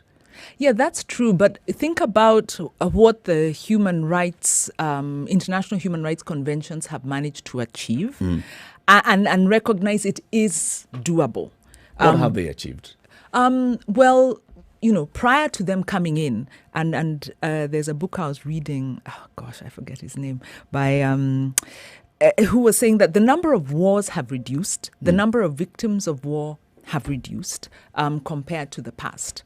And this is because of the international convention. So much as it seems things are getting worse, they're not actually worse. If you go back into the 1700s, 1800s, and you prorate, size of population and the number of conflicts that were going on, then things are actually getting better because there's this sense of a common global standard that we need to aspire to. So we're watchdogging each other and sort of holding each other to account and really frowning on bad behavior. And also redefining what we call war. In some cases, we just call that internal conflict. In others, we call them just escalation or hostilities. But we still have a lot of conflict going on. Yes, but Paul Collier has actually studied this, and he was saying the number of lives lost to conflict, to war, has actually gone down. And this is keeping in mind that the weapons of aggression have increased. The means of, the ability to wage war on wider numbers is actually much easier now. But he was saying, look, things have gotten better. So if you take a very broad view, then international conventions do work. And so there's a social forum that takes place. I think it's every 2 years. I think this is part of the conversation, the socio-economic forum. Part of the conversation that they've been trying to have is to say we have to do things differently. And I think there are conversations there that maybe as a country we haven't paid attention to, even as civil society we haven't really paid attention to. There are issues out there because we are looking at basics. Do you have access to water? But these realities are now coming to bear. That for us to win locally, we might have to join a kind of a global thinking, Yeah. because we're no longer an island. We're affected because the companies that really make most of the wealth are global companies, and these companies dictate how I work to such a great extent because they influence the economy. Everything else, yeah, yes. they influence my grandmother where she is, because the jobs that are created, where the profits go, is being determined in some New York headquarters or some global company that has headquarters all over the world. So this is our new reality. As we embrace ICT, I think we also need to embrace the global economic system and what that means for us. And I think maybe the weakness of a kind of this government that came in as very youthful, very awake to all of this, is they had no vision, completely missed the bigger writing and got into... People talk about picking a bone. Wanjiru has a skeleton. An entire skeleton here. She just picks a bone. wound that she's going to keep scratching. The scab is going to be picked for a while. Good Lord. I try and think, how else can you have conversations? You see, when you have authoritarian government, they are so pervasive that even when you're trying to do your own thing, they're in your way. So you must, if you're going to, say it as it is, inevitably they get into every conversation. Let's talk about now our African government, right? So the African Union, looking at this issue of immigrants and all, and the African Union. I mean, if you're talking about a conversation that should be had between countries and big blocs, the AU should be spearheading a conversation with the EU, for instance, and saying, look, guys, okay, so this is what we are doing back at home to try and make sure that we are improving the livelihoods of our people. Let's work together to ensure that we're improving that. At the same time, though, we have 1 million people in camps who are seeking greener pastures or who are seeking just to enter into your community. Work with us. The AU has been largely quiet on this. Interestingly enough, yeah. Is there something that they say that we haven't heard? Interestingly enough, the AU has been very quiet as a mouse on this particular issue. They've raised it every now and then, have spoken, but then of course you always know what my sentiments are about the AU. Unfortunately, is that it's a puppet organization, and unfortunately we get together to talk about issues that have no bearing on the livelihoods of Africans, for which it was instituted in the first place. All right. However, it would be a fantastic conversation to have between the two bodies, because there is already the welcome opportunity for them to talk from one organization to the other. There's a table. There is. The table is set before them. Yeah. In the presence of this enemy called, this thing. But now they have the opportunity to talk, but they talk about other issues. Look at this one. It's a glaring 1 million bodied problem that they should be able to have a conversation about, right? But countries are dealing with it on their own. By the time these statistics were put out there, somebody went through, reported, collected all of this information, collated it, and then was able to report it. So it's not as if it's something that you can brush under the carpet that nobody really knows about. The information is out there. 20,000 people have died between 2014 and 2020 trying to cross over. Again, another number that they have. 660,000 people from Africa now living there, having now waited and gotten these papers. Another contributing to those economies. Another statistic that they have. That information is there. How willing, though, is the body that we know to be the AU willing to do something about this? Or is another too sticky, too dicey? I don't even want to deal with it. Okay, let's leave them over there for now. And that's the way it has Those people, in fact, we blame the people. Why are they crossing? Why are they going? Why can't they stay in the country? Who sent Stay them? at home. Is there war in Gambia? Why are you going? This is, and are you unfortunately, telling that's the everybody attitude. else who's left in Gambia, are they dead? That's a conversation maybe that we're having, just trying to blame the victim all the time. But at the same time, there's an opportunity, just like Wanjiru, you were saying, to start guilt-tripping these countries. The narrative as we see it today is, first we start calling them illegal immigrant. These people who are using people smugglers to try and smuggle their way into Europe. These people who are coming into Europe and yet their countries don't have war. We cannot call them refugees because we do not want to call them refugees because we know what that means. We cannot call them asylum seekers because we know exactly what that means. So we're calling them everything else and painting the picture that these are people who are so callous and irresponsible with their own lives that they're willing to do all these things just so that they can come here. Let them sit in that camp for a while. And even when they're there, now the conversation about, even when we talk about that they're starting to protest, the slant of that conversation coming out of Western media is not because of their rights. It's because now these people have come in here and they're feeling entitled. And that's why that question immediately comes up. Do they have a right to question? I mean, that's a question, can't you just appreciate that the fact that we've given you a camp to stay in? While we sort out your issues. After all, we are dealing with your issue. It's not like we've ignored you completely. We've given you a place. We're giving you food. We've given you shelter. We're also giving you sanitation services. Basics, we are sorted. So shut up. This is the conversation that's coming out of those Western capitals. And for Africans, we just use that as our narrative as well. It's about time maybe we started changing this conversation and saying, these are Africans, these are human beings who are seeking asylum in your country. They're seeking to come and live in your country, just like you guys come and seek to live in Africa. Live and work in Africa. Find a way of basically just making it appear like, you know what, these are not irresponsible people. These are not people who are deranged. They're not out of their minds. This is somebody in their 100% faculty deciding, I want to move over to Italy, to France, to Germany, to the UK. Maybe it's time to look at then these stringent measures that are put in place in terms of immigration, especially from south going north, right? The south going west, as it were, is that they're actually quite tight. And there's a whole row of things that you must have in place if you're actually going to go the legal way. Look, I'm not the one who's going to come and justify an illegal way or an illegal route of getting to another country. But then it should be, if it could be seen as reasons as to why people choose that route, is because the formal route that is set in place, it's easier to put, as it were, a camel through the eye of a needle than for an illegal person to enter into the kingdom of Europe. I'd like to end on a slightly more positive note. And as we were talking, I thought of Fred Swanika, who's a Ghanaian, who started the African Leadership group of schools, the academy, university, and there's now an online platform that creates opportunities. And he said the reason he did this is that he looked at the continent and said the greatest deficit we have is not natural resources, is not the human resources, it's the leadership.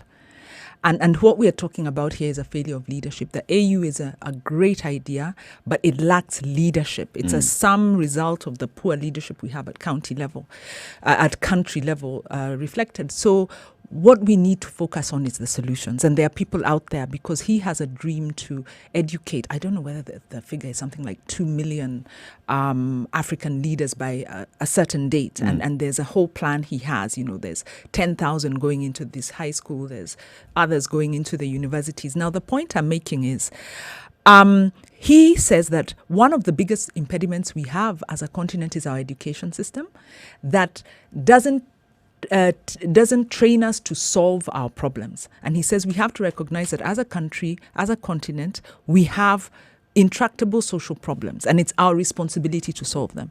So that I think that's the narrative that we need to bring into these conversations. Because, we'll sing about bad leadership until the cows come home, and our kids will still have to live under it. So maybe we start talking about solutions. Solutions going forward. Yeah. So these people who are going through these leadership programs and schools, they are basically being indoctrinated in a certain way.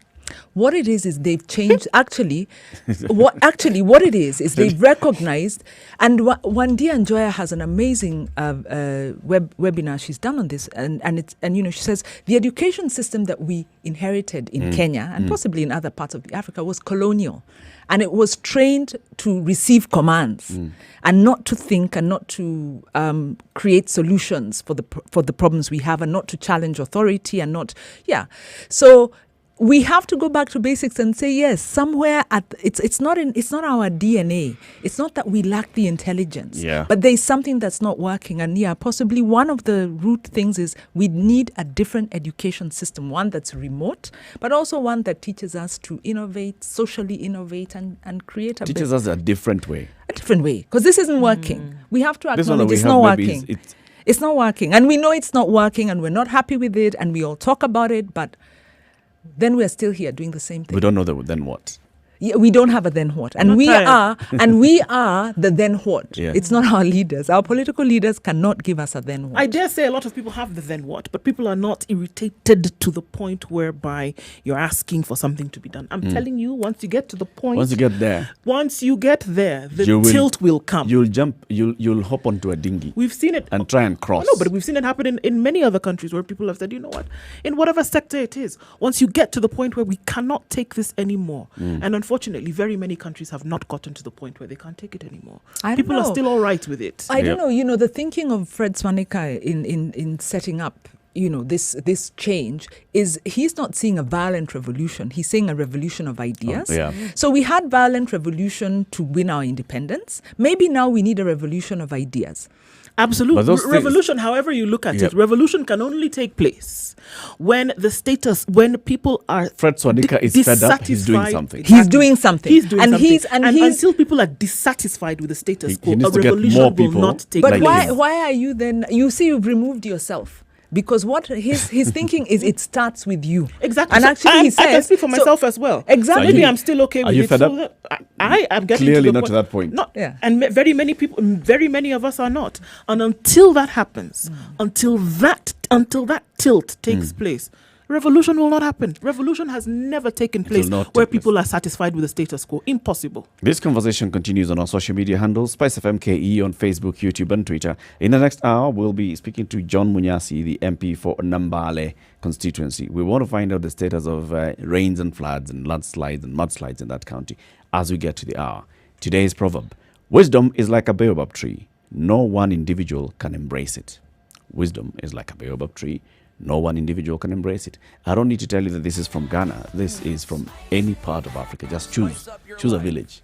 You had And already told us. It lands. Choose a Kafanchang. village and it lands. Kafanchang? Where is that? Northern Nigeria. Is that true? The village? Okay. The village of Kafanchang. Hey, it's 8 o'clock. Good morning.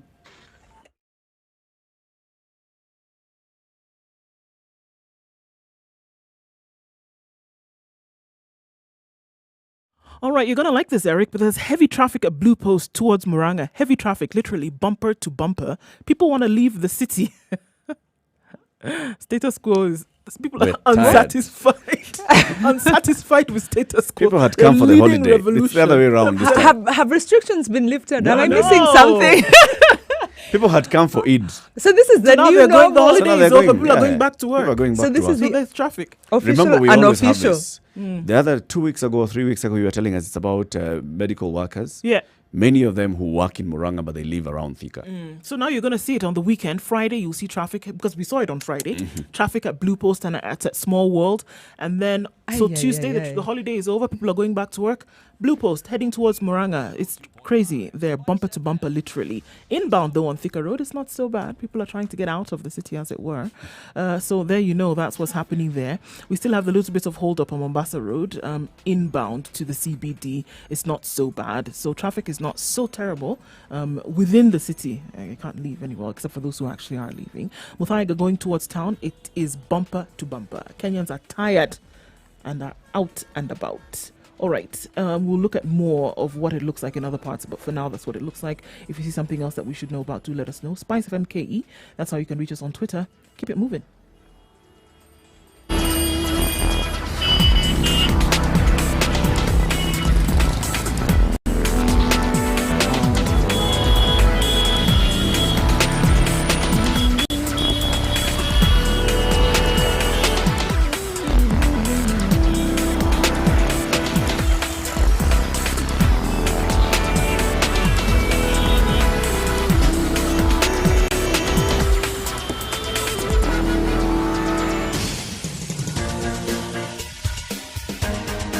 This is The Situation Room, the home of hard-hitting political commentary and penetrating insights about the state of the nation. This is a talk radio experience like no other. The Situation Room, a place for hard truths, debates, and elevated conversations. The Situation Room, witty, political, engaging, deep, controversial. In the room, we have C.T. Muga, researcher, academic, seasoned political observer, a fountain of wisdom in these politically uncertain times. Thank you very much for tuning in to Ogo, Spice FM Nigerian by 94.4 birth, in Nairobi, Kenyan by Mombasa, choice, Kisumu, communications Nakuru, expert, Eldoret, Nyeri, Malindi, Pan-Africanist, a broadcast truth worldwide, seeker and www.spicefm.co.ke.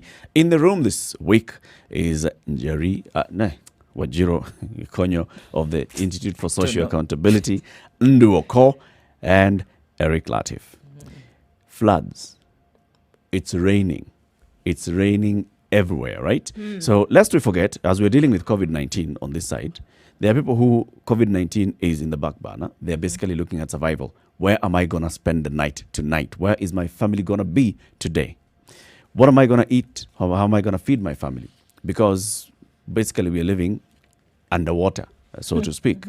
And we have seen this in areas of Busia County, in areas of the counties around Lake Victoria, in areas down the Tana River.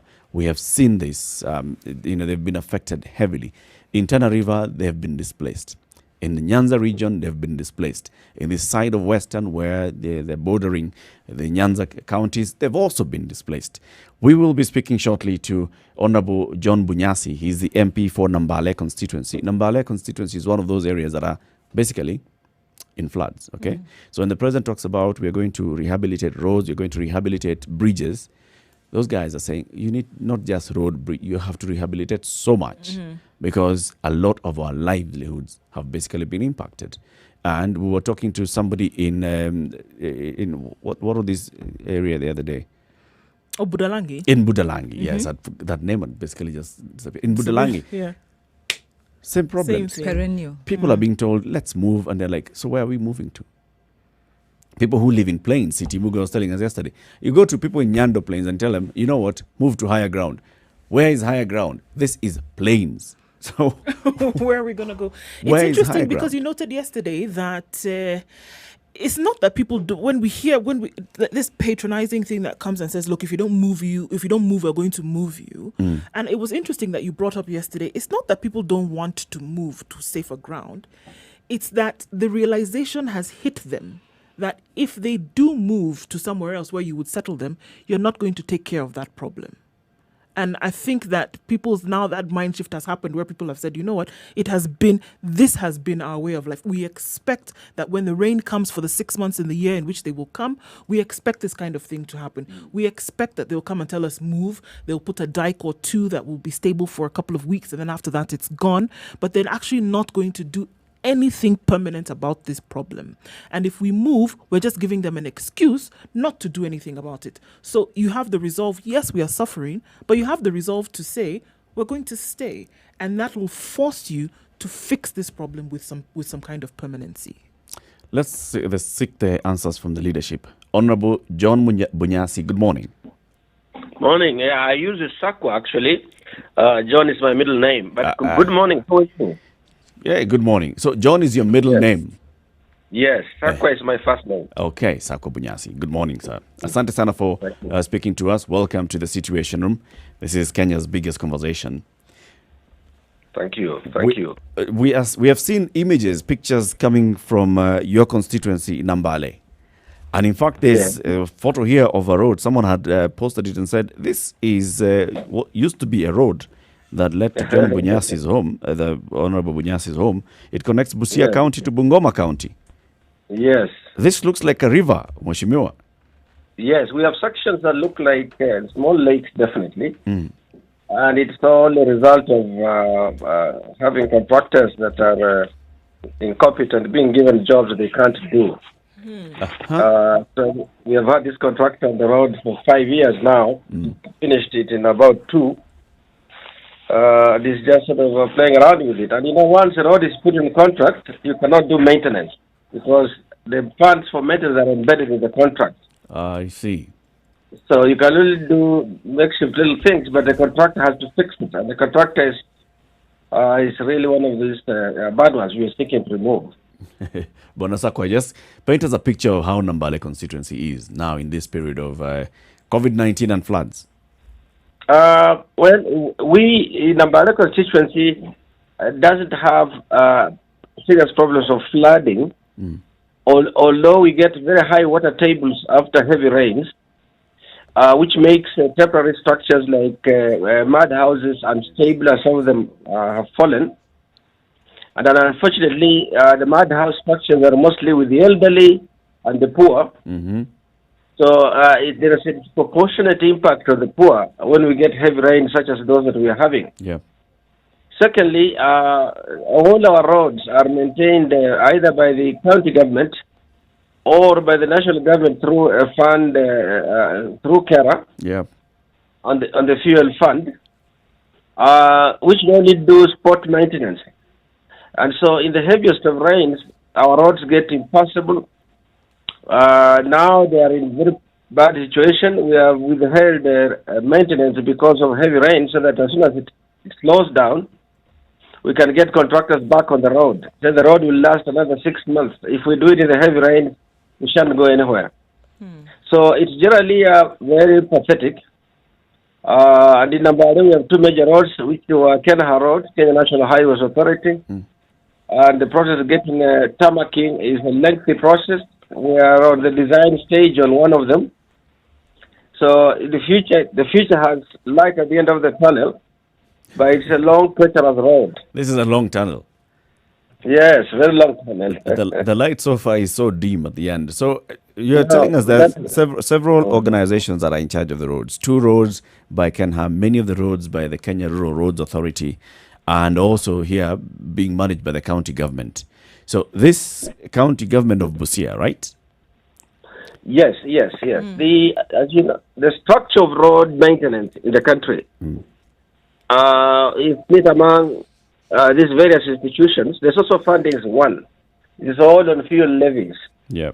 But the way it works is that there used to be Class C roads, A, B, C roads that were managed by Kenya National Highways Authority.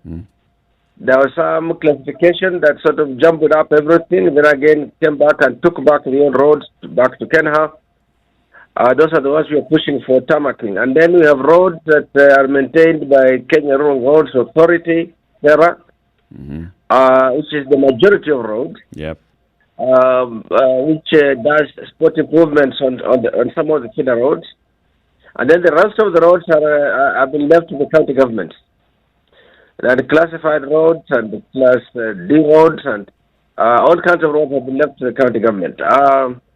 The county government, in some good years, does a pretty good job. But it varies ward by ward, because in the case of Busia, most of the maintenance is done through MCA ward fund, ward funds. Yeah. Where they allocate a certain amount of money to each MCA, and the MCA then does the maintenance in their section. So you don't find you can't find a common standard. You know, some areas are done, some wards do them well, others do not, depending on how active or actually how much of the resources are targeted to actual road work. You know, this is Kenya, and there are complications along the line. I hear you talking about, what is allocated to where and what funds will be used for the other thing. Are people really aware that if you do it right one time, then you don't have to deal with it year after year? You basically then can focus on maintenance, because some of the pictures that we are seeing of what the road network looks like in this particular area are actually quite pathetic. And to think that there are people who have the responsibility to make sure that some of these things are not in that state are actually in leadership or in government. I'm at pains to understand why this should be the case in 2020. Well, that's what people think. But actually, the truth of the matter is that the road maintenance funds that are allocated are hugely inadequate. We do get breakdowns of the more sensitive parts of those roads every rain season. One could choose to say we'll do one road very well and leave the others for now, but you can't do that when you are trying to facilitate broad movement of goods and services. Yeah. And the resources are quite little. The resources are barely a million shillings a kilometer, barely. So what you do, it takes care of grading, it takes care of maraming, sport maraming, as they say. It doesn't take good care of drainage, and drainage is our biggest headache. So there are those challenges. So what we seek to do is to, when we get the roads upgraded to tarmac standard, then you can get the kind of allocation of resources, which is nearly 70 million shillings a kilometer, together with bitumen standard. That's not going to happen quickly. The whole, in the county of Busia, since the onset of the current administration in 2013, has been working only on two roads. One is the road from Musikoma, Bungoma, which is the one we have just talked about, which has bad sections right in front of my home, as a matter of fact. The last parts of it has been under repair, under bitumen upgrading, and the other is from Busia to Malaba. But, it was given to the same contractor, who is somebody who is actually absolutely incompetent. Honorable Bunyasi. Yes. Yeah, thank you so much. And these are perennial challenges, and the issue about roads infrastructure also a perennial challenge. Now, as a member of parliament, the national budget allocates maybe up to 40%. Of the budget goes to construction and infrastructure. A lot of it on infrastructure, large infrastructure, and then this level. Now, as a member of parliament and as the member of the ANC party, what do you think is wrong? There's huge amounts going to this sector, yet you're saying basic livelihoods can't be supported. Do we have the wrong priorities? Is it all about corruption? Again, we've got very strong laws on procurement of contractors. So what's not working? And as a member of parliament and as a political party sitting in that National Assembly, if you tell us things aren't working, then where do we go? Because we count on you. You're our legislators. You're the oversight.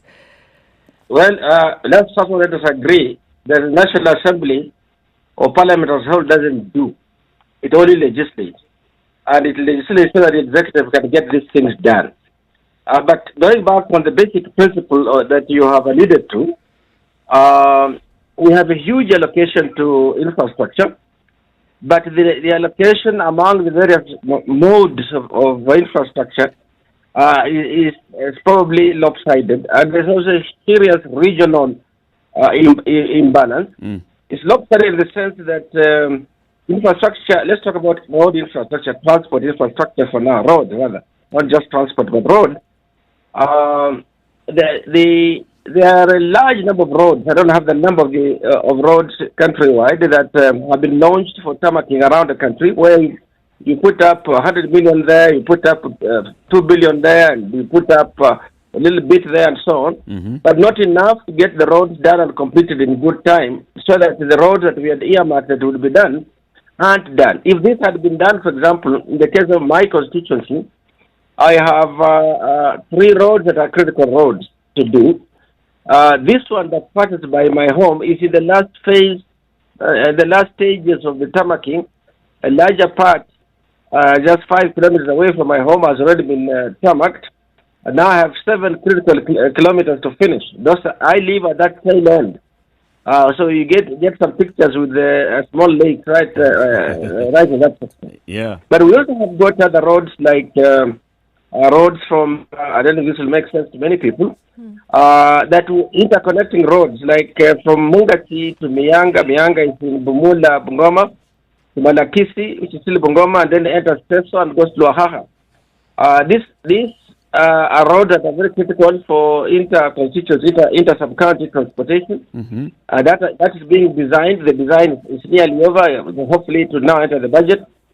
And then we have one that connects Busia, all the sub-counties of Busia, of Butla, Nambale, Teso South, and Teso North. From Butla going all the way down to Malaba. The maintenance on that has gone relatively well because they don't have such difficult sections such as those that social media has highlighted. on the one road from Mungasi going towards Mianga. But Mheshimiwa, I think coming back to that question that Wanjiru has just asked, look at the kind of allocation. 40% of the national budget is going into infrastructure. But at the grassroots level, we are talking about, you are the one who's actually reporting that the funds are inadequate to cater for the needs. So sitting there at the National Assembly, I mean, National Assembly, yes, does not do much, but it does appropriation of the budget. It has power It over is the purse. And it's the one that basically says this money will go 40% we approve to go to infrastructure, and you have the oversight for those funds. Is it about time then that you said, let's look at this 40% and dedicate it to one side of infrastructure, sort that out, and then the next year go, or just change of tack, basically? Yeah. First of all, what happened is, as you know, in the law, they said the law that we passed split the responsibilities among national government and the subnational governments. But in so doing, as they developed the roads, for example, these feeder roads to counties, the complaint is that 65 or maybe even 70% of the roads were devolved, but only about 45% of the budget was devolved.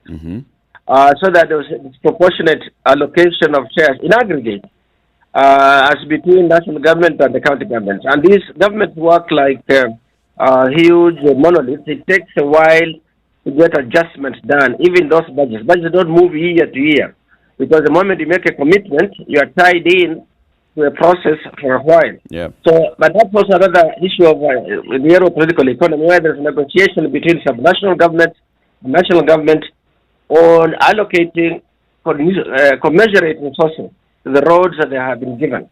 Now, but it's also the mode in which we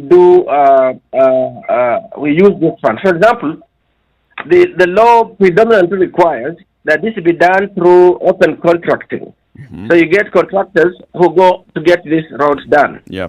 The second mode, which we used to use all the way from the colonial days, would be labor-based one, where you have the resources that are available to be used for cash outlays like payment of labor, purchase of fuel, hiring of equipment, let's say for not only dozing the roads, but so maraming and compacting roads and so on. You can go a long way with that 1 million shillings per kilometer. You can probably do 2 kilometers or more easily if that's how it was done. Now, that was the fear there, was that the performance was uneven. Some people did it diligently, did it well, others did not. So we went to open contracting. When you do open contracting, you want the contractor rather wants not only to be able to do the work, but make a profit. That's why they're there. They're in business. They're in business, yes. And in so doing, you end up with much smaller distances that need to be done. To the detriment of the Monanchi, of the taxpayer. Oh yes, obviously, yes. There are issues there, but you see, when you're dealing with a national scale of things, they want common approaches so that they can be supervised and audited and so on. If you allow a large amount of variations, then they have difficulties in supervising and so on. So you find, and then of course we have some realities, like in my case, the roads on which I have resources already that can be done, I stopped the work even though the roads are in a bad state, because the rains are very heavy. The rains in that part of the country, we get huge downpours every day. And so if you allow them to go in and just sort of muddy up the road, if you get about a week of dryness, then they can able go in and actually repair the road. So we have contracts issued, funds are available, the contractor is on standby, so that we can get the rain to subside before we can do that. Are we going to see, just from from the top of your head, and you're just looking at, because like we say, these are problems that have been happening over the last easily 10 years.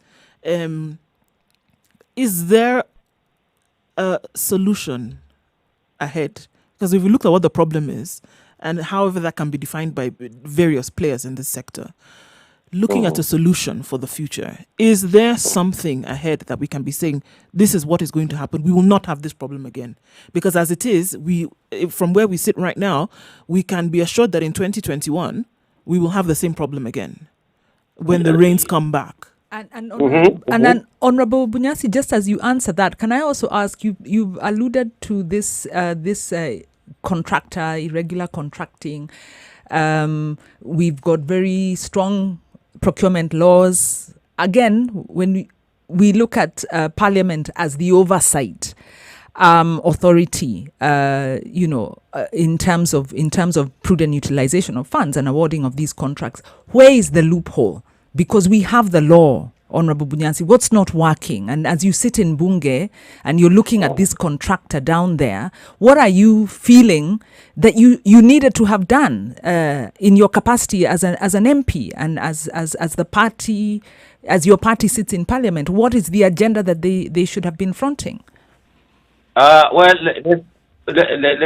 fine. I like the normative approach that you're having on this issue, but the truth of the matter is that I think the law is fine in terms of the procurement law that defines the processes by which contractors which will be selected. The problem is in the administration of the law. And in the administration of the law, you find that the agencies, the independent agencies that do the contracting, for example, in the case of the roads that we're talking about, these contracts are being done by the Kenya Rural Roads Authority independently of those powers, working with the procurement oversight authority, and we, the end users or beneficiaries, don't get involved. So the law is in place. In the administration of the law, there is a disproportionate influence on who gets big contracts in this country. That's a question of governance. I think we all understand that. So we just happened to land with a bad one. If we had landed with a good contractor, this road would have been the one that happens to pass by my place, which shows the lake, the little lakes of the road, would have been done by 2016. Now we are in which way forward then, Honorable Bunyasi? Which way forward as ANC, as a member of Parliament for Nambale? Yeah, the forward is that we weed out these politically connected contractors. Those are the ones that generally do not perform. Mm-hmm. And the process of weeding out is sometimes when the balance of power shifts in the system, then you find some of the contractors remain unprotected. You might recall that we had a similar situation on the road from Kisumu to Ebuye, where the Ebuye to Kitale, and the contractor on Ebuye to Kitale did the road well and finished in good time. The road from Kisumu to Kakamega section of that road is just about, it's not finished, but it's coming along. But that's how many years? 15 years? Yeah. It was done during the Quebec years. And it's just that they had given it the wrong contractors. And of course, they were removed, but the removal process also to allow for legal redress is quite long. That's why sometimes you can't turn around this bad contract very quickly. Do you have tools and mechanisms, for example, in Parliament, going and censuring them and mentioning them in the floor of the House and saying this particular contractor, and you can even go and put it on record, this contractor was given this job, these were the expectations, he did not meet them, and therefore pushing on the government to blacklist such contractors? In fact, Honorable Nyasi, just adding on that, apparently there is a blacklisting process, and in fact the roads sector is the most opaque in terms of disclosure of information. So what are you doing as a member of Parliament? Because obviously you're affected, your constituents are affected, and they'll blame you. What are you doing as a member of Parliament to ensure that that blacklist is enforced and that there is enough information so that even the public themselves can take up the call? They can petition against that contractor if they had the information they need. Yeah, okay. Of course, under our laws and the Constitution, even bad operators have certain legal rights. Unfortunately, so you can't name them except in certain very specific circumstances. But in respect of this one contractor that is dealing with the tarmacking of the road, there is already a process underway. So, and I can't get into that since this process is he has to have his right. So now I can't mention the name now or what exactly is that. But there's a process underway. But in general, when you get either rogue contractors, incompetent contractors, or a contractor who, for any reason, is unable to complete the contract, it is indeed true that we need maybe to amend the law to shorten the process by which you can remove the contract from one go to the next. The fear, generally, that if you make the law such that that can be done very simply, very quickly, there's also going to be what we call willful interference, where you can say, I don't like that guy who was given the contract, we're going to snatch it and give it to one. So they try to put, there are all manner of protections that have to go along with this as we seek to get a solution. An important thing is to have the community involved, like that's how you see the social media is very active, in our case too, like many other places, to point out what is not working, to focus on, for example, things like that. And there are some feelings that this leadership, this government doesn't care about us, blah, blah, blah. But there are a couple of other complications in the process. Honorable Sakwa Bunyasi, the MP for Nambale constituency, thank you very much for speaking to us this morning. And, thank you. And poleni sana to the people of Nambale. I mean, we can see the floods and the rains have really, really affected your livelihoods. Poleni sana. We hope that you, as the leadership there, are able to come to the rescue and aid of as many people as possible. Thank you. We're working on it. Asante sana. Have a good day. Thank you. Thank you. It's 8:30. This is The Situation Room. It's Kenya's biggest conversation. We'll shift gears a little bit. Now let's start talking about, so all this money that we are spending in the country, we've borrowed it from somewhere. And now with COVID-19, we are still expected to pay. Or are we? Good morning.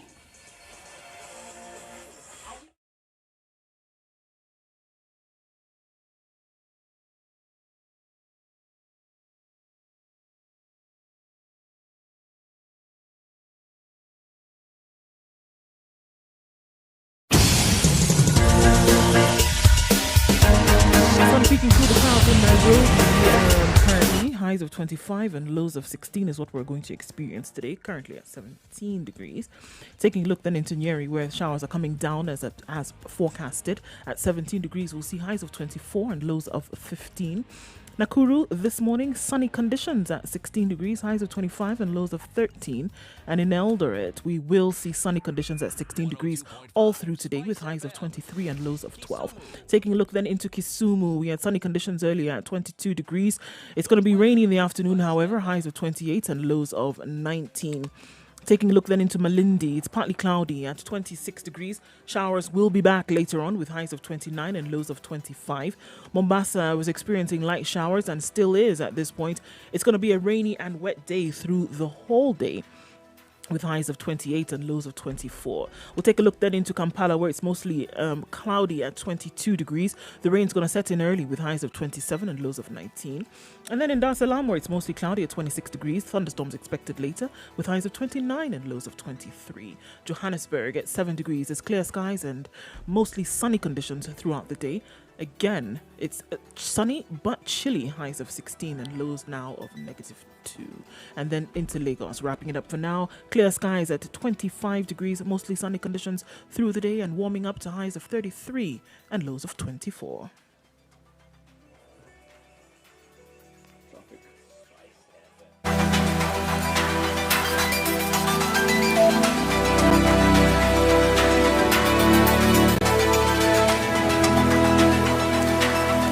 Traffic is definitely back to normal, business as usual. It's not moving, rather, right along the Utali Drift heading towards Muthaiga. It is bumper to bumper all the way to the Pangani underpass and then joining with Kiambu Road, which is just another story on its own right now.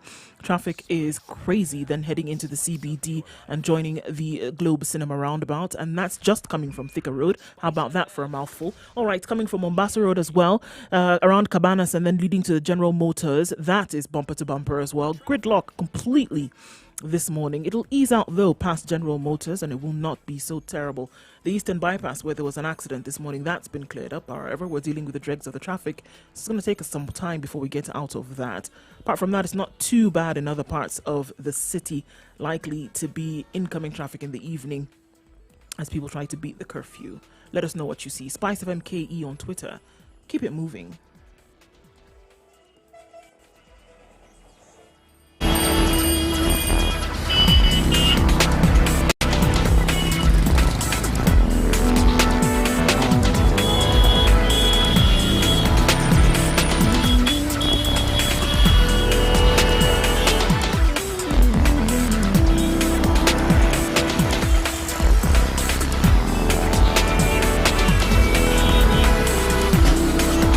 In the Situation Room this week is Eric Martin, who will accountability. Let's talk about that accountability. Spice up your life. Paying our debts. Right. We've gotten together as a number of civil society organizations because we're concerned about debt. And our rationale, especially from where I sit, is government has borrowed a lot to finance a large infrastructure, as we were just talking with the Mheshimiwa. This large infrastructure is not necessarily meeting the immediate needs of Kenyans, but we are expected to pay. And government is using up, almost 60% of the budget to pay for on debt repayments. So, of course, with COVID coming in, and the estimates range from anywhere from, actually the figure that seems to be coming out is about we need 500 billion to cushion those affected by COVID, whether it's the big businesses, small businesses, and households, vulnerable households. So where is 500 billion going to come from if government is paying about 600 B every year in debt repayments? And then, of course, there are salaries that have to be paid. So the AU petitioned for debt relief, and these conversations have been going on. And there's two different platforms negotiating for debt relief, and we have somebody today who's going to help us understand exactly what these negotiations are, and also look at why the government of Kenya is saying they don't want to take debt relief, when we can hear in real terms the needs of Kenyans aren't being met. Government can't meet them. Kenyans are used to meeting their own needs. Right now, Kenyans are at home, haven't been working, do not have the money to meet their needs. So is this the time for Kenya not to be taking debt relief? And what are these conditions that come around debt relief? And how can we contribute to this conversation? Yes, so we asked Andrew Gogo, who's with Oxfam. He's a program officer with Oxfam. And Oxfam internationally looks at the issue of debt, and they do so from a tax justice point of view, because debt, government makes it sound like they're going to negotiate with another big government, another country or some other agency to procure debt. But it's our taxes. And right now there's a finance bill that seeks to increase consumer taxes to make the poorest pay for this debt. So really, debt is a tax justice issue, and Andrews should be on the line anytime to help us untangle this and also inform us, educate us a little bit. Indeed. Andrew is actually joining us now on the line. He's a tax justice program officer with Oxfam in Kenya. We're talking about that debt and, why is it that we are not taking up this offer by these European countries to make it easier for us? We spoke with CS for the National Treasury, Ukuri Atani, the other day, and you alluded to the kind of thinking that the National Treasury was having at that time. But let's get into speaking with Andrew. Good morning, Andrew. Good morning. Thank you very much for speaking to us. Welcome to the Situation Room. Thank you for having me. First things first. So Bonjiro has just done a good introduction of where we are at as a country in terms of our debt burden, how much we ought to be repaying, and then the kind of avenues that we have now with the situation of COVID and what COVID has presented to us is an opportunity to not be able to pay this debt for a while. So the offer that has been given to us after the negotiation by the AU countries to the EU countries and the National Treasury's response to it, what do you make of it? And first of all, what is it that the National Treasury is saying? Okay, thank you very much. So I think the whole debt issue started way before COVID. What COVID did is it kind of accelerated and sort of affected the economy, and we're seeing more borrowing towards the COVID fund. But more specifically to what Treasury has alluded to in terms of trying to stay away from the EU debt relief. This is because, in my opinion, is that the government is conflicted on whether to risk being downgraded by the rating agencies, which will in turn impact on their access to commercial market and interest rates. Yeah. So what essentially this will do is it will lower our rating as a country, and we won't be able to access certain markets that have obviously been lucrative in the past. This includes like the Eurobond and the rest that we have taken. Yes, as we are all aware. So is this part of the condition? Are you saying that this is part of the condition that the EU is giving, that if we do this, no, not the condition, but basically it's going to be a result of that. If we do this, then the rating agencies like Moody's are going to say, all right, so you guys, now we move it from B to C. Yes, because what essentially it does, it sort of bails us out. Yeah, so it shows that we do not have the capacity, or rather the structural framework to manage certain debts. So that kind of lowers the rating. Yeah. So what works for us? I mean, if we, first of all, we're heavily indebted. Is government keen on holding on to the rating just so that they can go back to the commercial markets to borrow, or are there other risks to the credit rating going south, as it were? I think for any government, it would be important to obviously keep your options open, because what we have is sort of we have an optimistic nature in terms of how the economy is meant to improve. I think what the current situation that we are seeing with COVID is that things have literally just been put on standstill, and the steady growth that we were observing before COVID has now literally disappeared. So it's a very a new situation to most governments. And in this particular situation, I think what the government of Kenya is trying to do is just to ensure that we're not getting into some certain arguments where it hinders us in the future. Down the road. Andrew, is that the option, the heavy borrowing that we've been seeing? Is that the only option that governments can take, that the government of Kenya can take to help in this situation? Is borrowing the answer?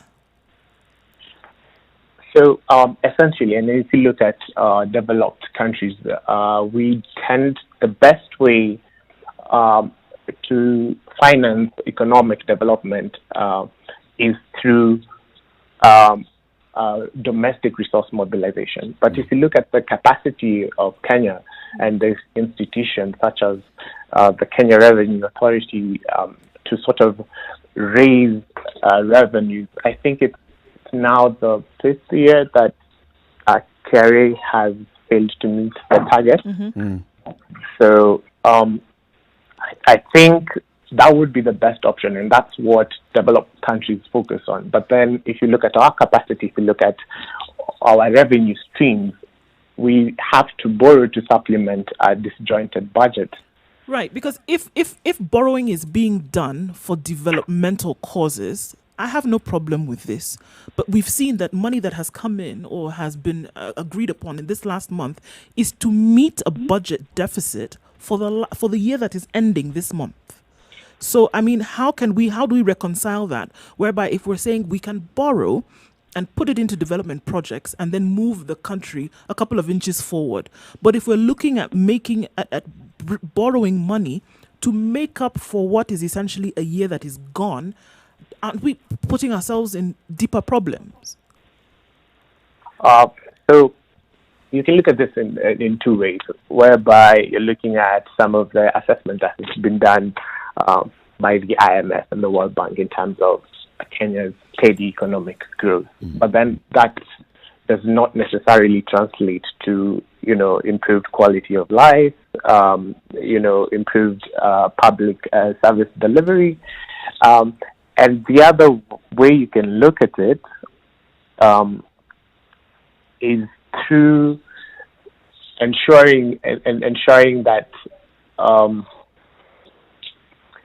some of this sort of revenue generated, it's not enough. It's not going to be able to obviously supplement the budget. And we're looking at devolution in this aspect, whereby county governments need more money to be allocated to them. But then the county governments in themselves cannot raise resources.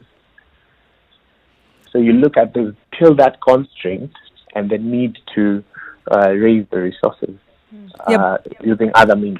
Andrew, you've talked about two things, because you said, so one you're saying is we don't have enough money to deal with COVID and also meet our development needs. So we need to borrow. But where should we be borrowing from?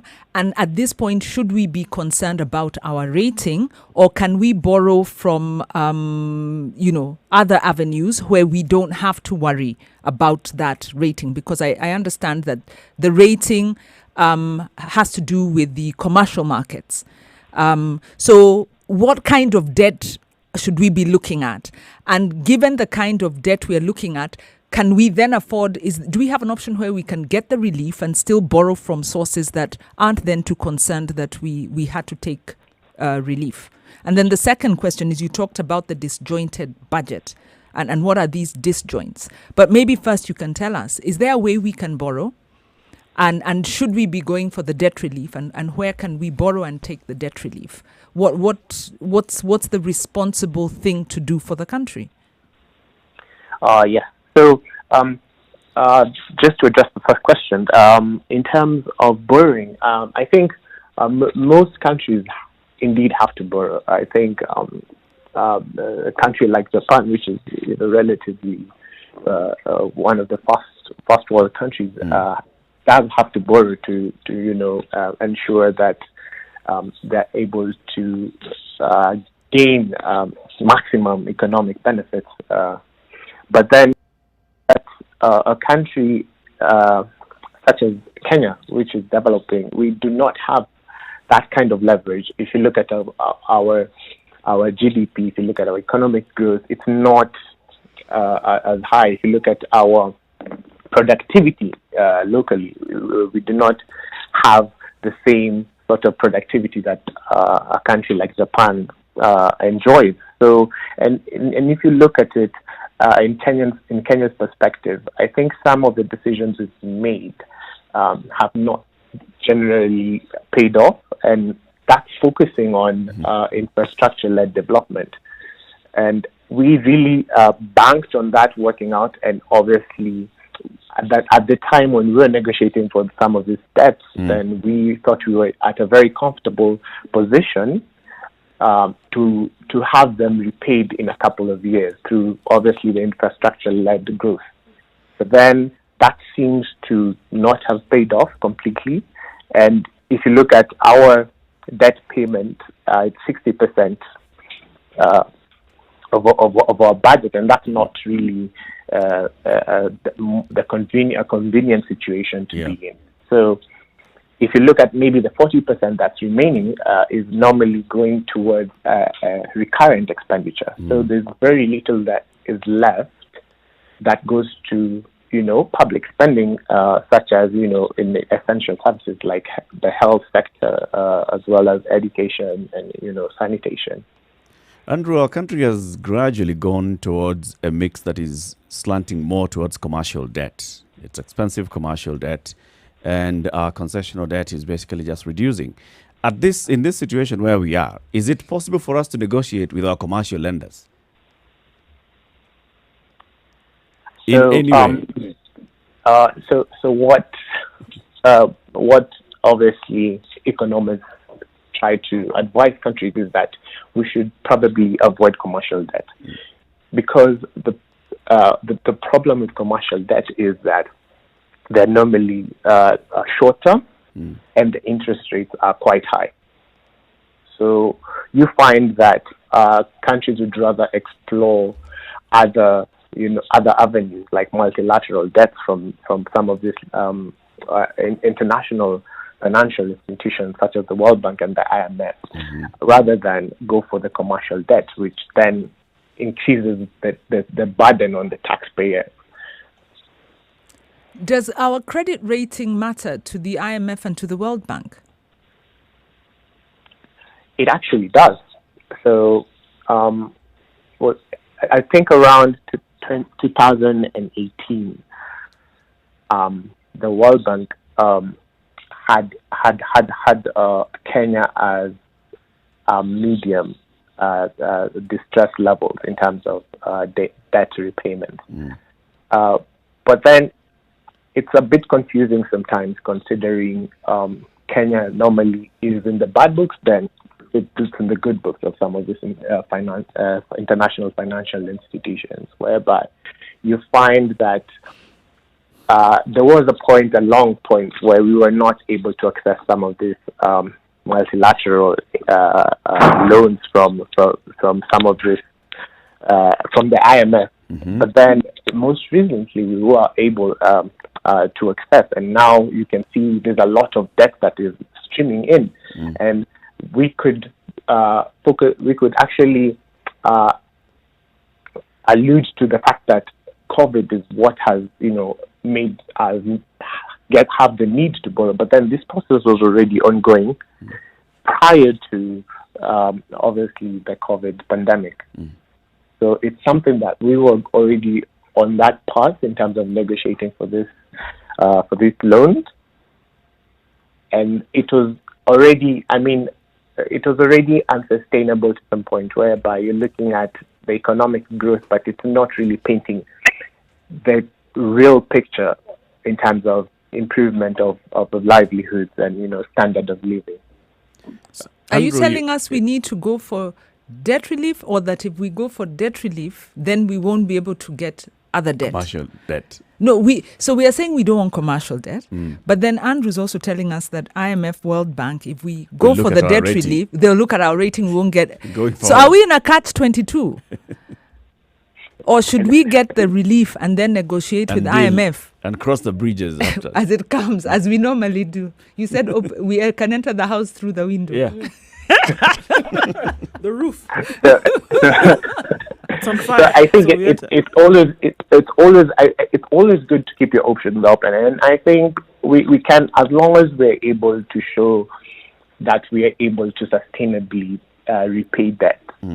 I think even if you look at the percentage of the commercial debt and the other multilateral debt, it does not make the biggest percentage in terms of our obligations to pay.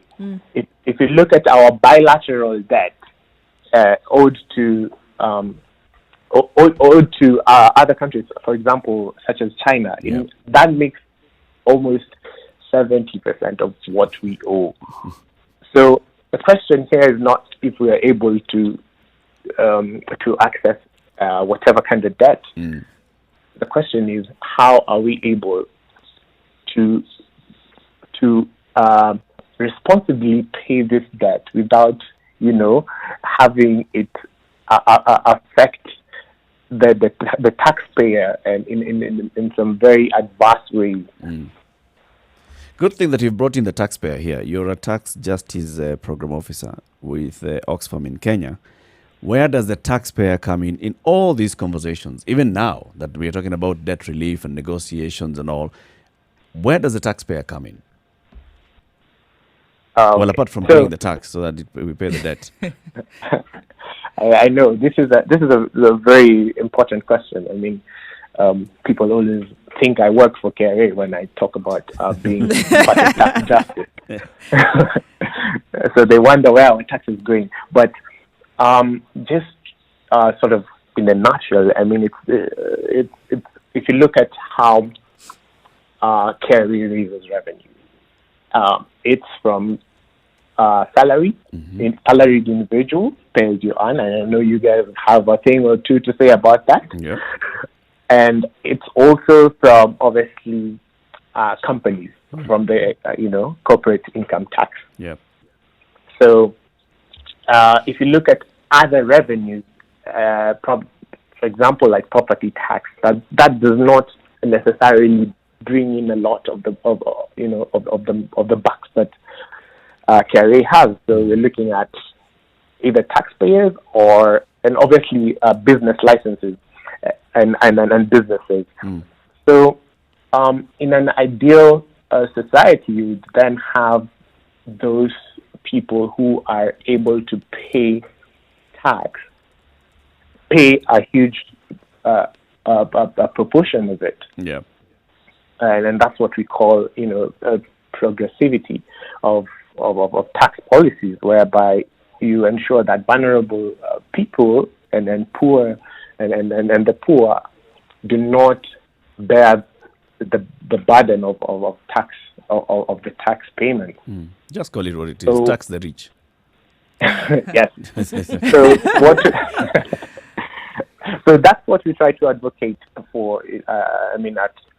At Oxfam and with all our partners in Kenya, where we're looking at ensuring that, for example, if you look at pay as you earn, it's 25% at the moment. But Yeah. if you look at the capital gains tax, it's at 5%. It used to be at 3%, but now it's at 5%.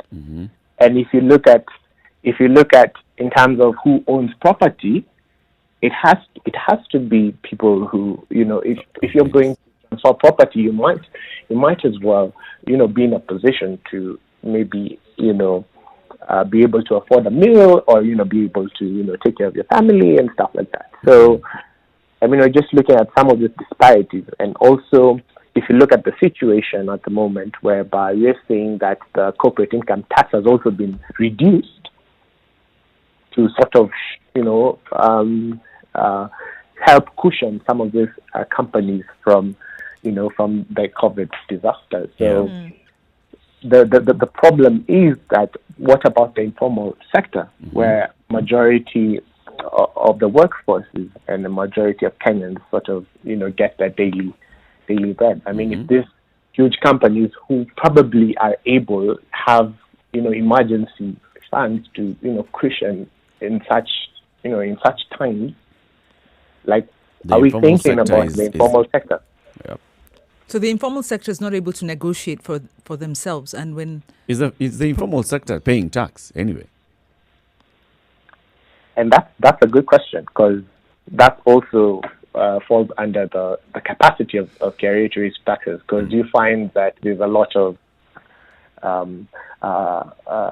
revenue streams that are not, they have not sort of explored, and that's the informal sector. And, what's the right way of trying to, tax the informal sector? So that's something that I think KRA has been trying to do for a while now. Also taxing the digital economy to raise taxes. So I think that we're on the right path. It's just that we haven't really gotten the right formula to do this. So are we in a situation of tax justice or tax injustice, especially when IMF comes into the picture and they say, let's raise VAT, let's raise other forms of consumer tax? Yeah. So, if you look at the consumer taxes, and raising VAT directly affects the poor. Because if you look at some of the commodities that the poor needs to or rather the vulnerable households that need to use in everyday sort of living. Some of these commodities are very, if you raise it by 2%, that's a lot. Some of the people are surviving with under $1 a day. So if you're raising the VAT on sugar, on unga and all these other things, and and lowering things like capital gains tax. For instance, in Uganda, the capital gains tax is 30%. And I think that's something that we should be aspiring to. What? Where? Kwani, From 5% to 30%. you're talking to the wrong person. You're talking to property holders here, Andrew. Be careful. You'll be cut off next. I am sorry. I'm just trying to be the devil's advocate. But yes, I mean, essentially, that's what. If we had our taxes working for us, then we would not be complaining in terms of being heavily taxed. If you look at some of the Nordic countries, they pay over 50% in terms of taxes. So, however, but you can see the direct result of those taxes that they pay. It works for them because they don't have to complain about things that we've talked about, for example, like roads and infrastructure and then education, a health system. They don't have to complain about that because they can see the direct result of this heavy tax that they pay. For looking at the Nordic countries as an example, here not so much. But you're not paying much. No, of course we pay. Oh, we pay come a on, lot. you pay a lot of money. Not only do we pay a lot, we then pay for the services. Yeah. You see, So we don't get. The Actually, argument we that need to do a major Andrew may bring in the argument here. tax If you're not justice. paying as much as the Nordic countries are paying, then stop comparing yourselves with them. Omo, this one, they're paying so much and you're barely scraping the bottom of the pan in this one. So I would say, if with what is being paid, and I stand to be corrected, but in Kenya, for what is being paid, just take VAT alone. For what is being paid, if you can actually receive a certain result, then I don't think people would have such a big problem if they're going to say, okay, let's increase it a little more and let's see what we can deliver, to the point whereby people are satisfied, don't even have to bat an eyelid then when it comes to services. Andrew, just respond to that. yes, and that's where we come in as a citizen. What's our role? Are we holding the government accountable? Are we demanding for these essential services? Are we demanding for these good roads? Are we demanding for good schools? Are we demanding for good quality healthcare? And if I'm able to mobilize the three of you to join us in this fight in ensuring that the government is delivering and sort of showing that our taxes do actually count, then we would not be in a position where we are comparing ourselves to other countries. So I feel like it's upon us as citizens to ensure that we are able to hold some of these institutions to account. It's upon us as citizens. I think it begins from us understanding this taxation issue. First of all, understanding the taxation, understanding what our taxes should be doing, and from that point, then now we can start demanding accountability. Absolutely. You've got your work cut out for you, Andrew. Yes. Education. Let everybody call you the KRA officer. But also, in the process, you get to educate us. Thank you very much for speaking to us this morning. Andrew Gogo is a tax justice program officer with Oxfam in Kenya. Have a good day, Andrew. Thank you, Andrew. All right, thank you for having me. Andrew. Thank you. It's 2 minutes after 9. Let's take a look at traffic, and then the conversation continues.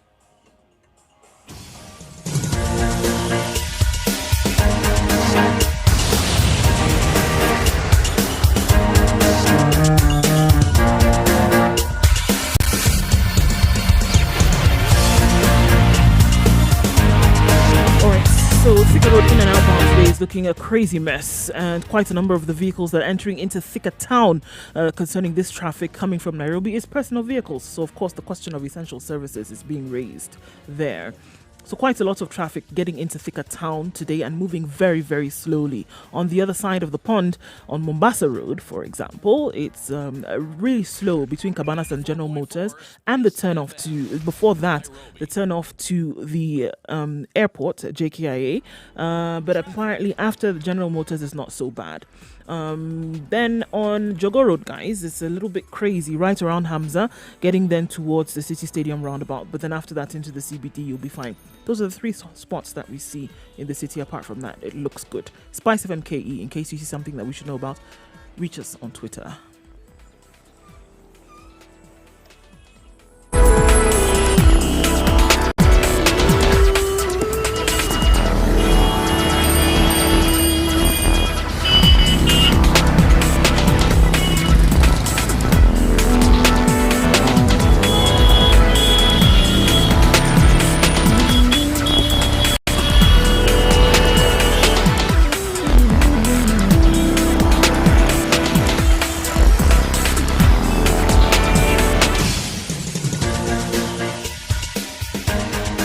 This is The Situation Room, the home of hard-hitting political commentary and penetrating insights about the state of the nation. This is a talk radio experience like no other. The Situation Room, a place for hard truths, debates, and elevated conversations. The Situation Room, witty, political, engaging, deep, controversial. In the room, we have C.T. Muga, researcher, academic, seasoned political observer, a fountain of wisdom in these politically in the uncertain... room this morning, Wanjiru Gekonyo, Ndu Okoa, and Eric Latif.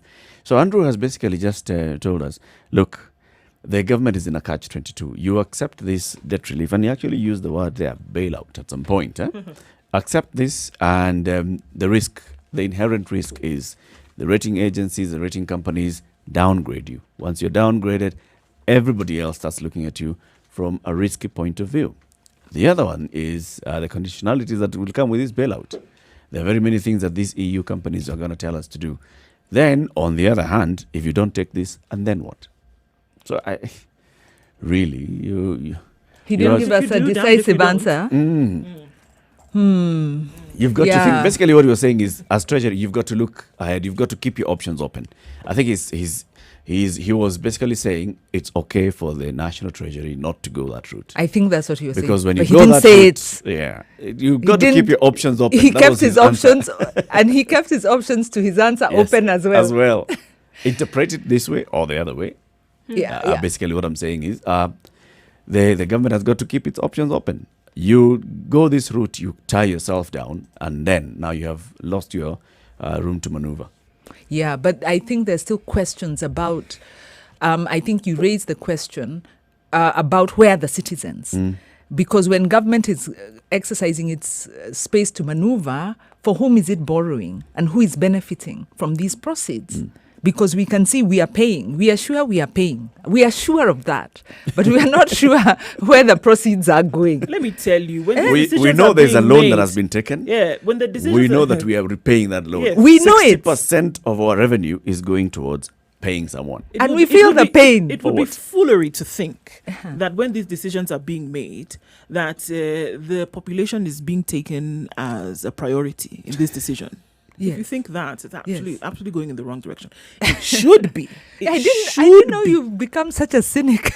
No, but it should be. Look, I'm an idealist. Yes. It should be Yes. that is what. That's where it was starting from. That is where it should be. That Legally. we who are been given this privileged position of service to the people, when we are making these decisions, it should be ultimately for the benefit of the people. Yep. That is how it should be. When you paint the picture, that's how it should be. Unfortunately, in reality, it's not the case. It's rent seekers upon rent seekers. Mohammed Wilia told us the other day, look, you have borrowed for this particular project and then you have not even exhausted the funds for that project. You still have money that you had borrowed for building a house in Ruai. You have the money. And now you're thinking of putting up a business in Gikomba. You want to go back to the bank to borrow so that you can put up a business in Gikomba. And yet you have cash lying You have the idle money for the for Ruai. that Ruai house, which you're not completing. And you know that. Just because if you go back to the bank, you're going to They'll get give you- something. And there's You're somebody borrowing who's because you can. and also there's not somebody who's because you gonna need to. there's somebody who's gonna Who's benefit benefiting. from that transaction. And we will pay. Yes. Because at the end of the day, they know, it's okay. There's 53 million people who are going to pay this for us. They know this. So and that's actually- what I keep saying. actually That the thing that let's came understand who out is bearing there- the brunt of this responsibility. The thing that came out with Andrew, and he put it in his very mild, calm voice, is the justice issue.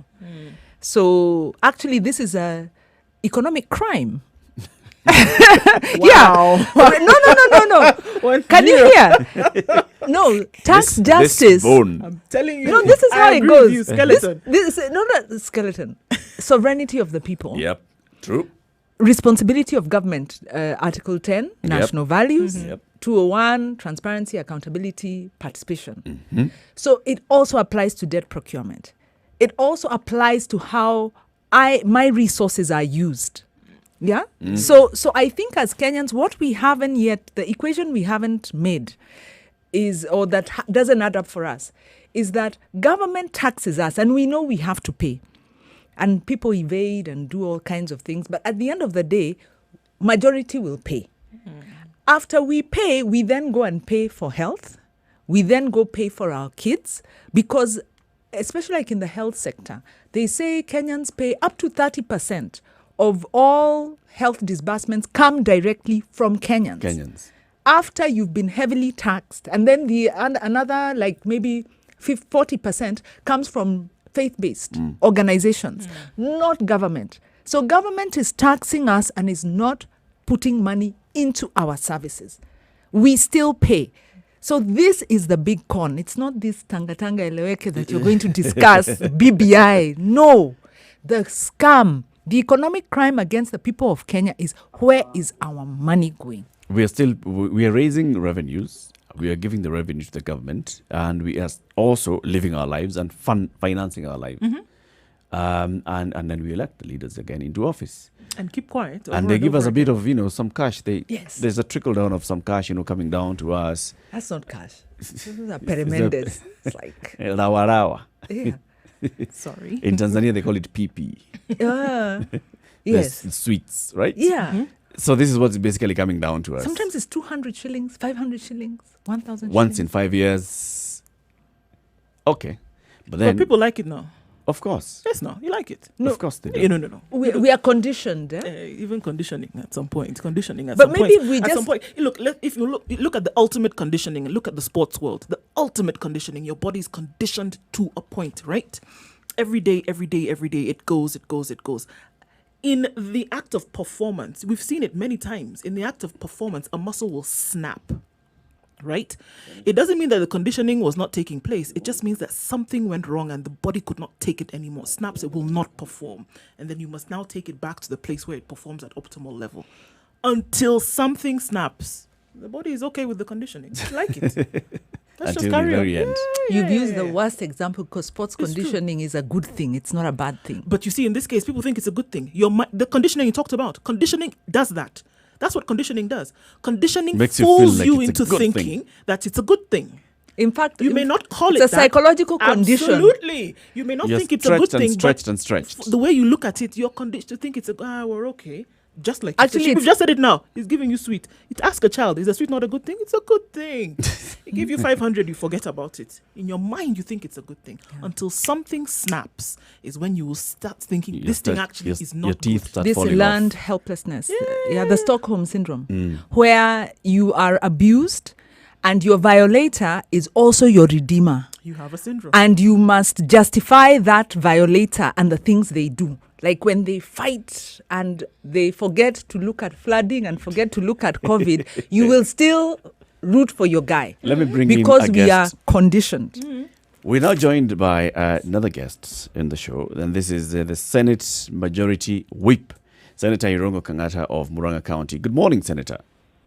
Fine, brother.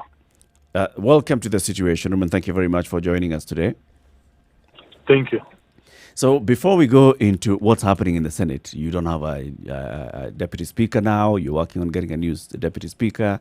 There is the entire sweeping of the errant boys in Jubilee. Before we get there, we have been talking about debt relief and the options that we have as a country in these COVID times and coming out of COVID on how to move the economy forward.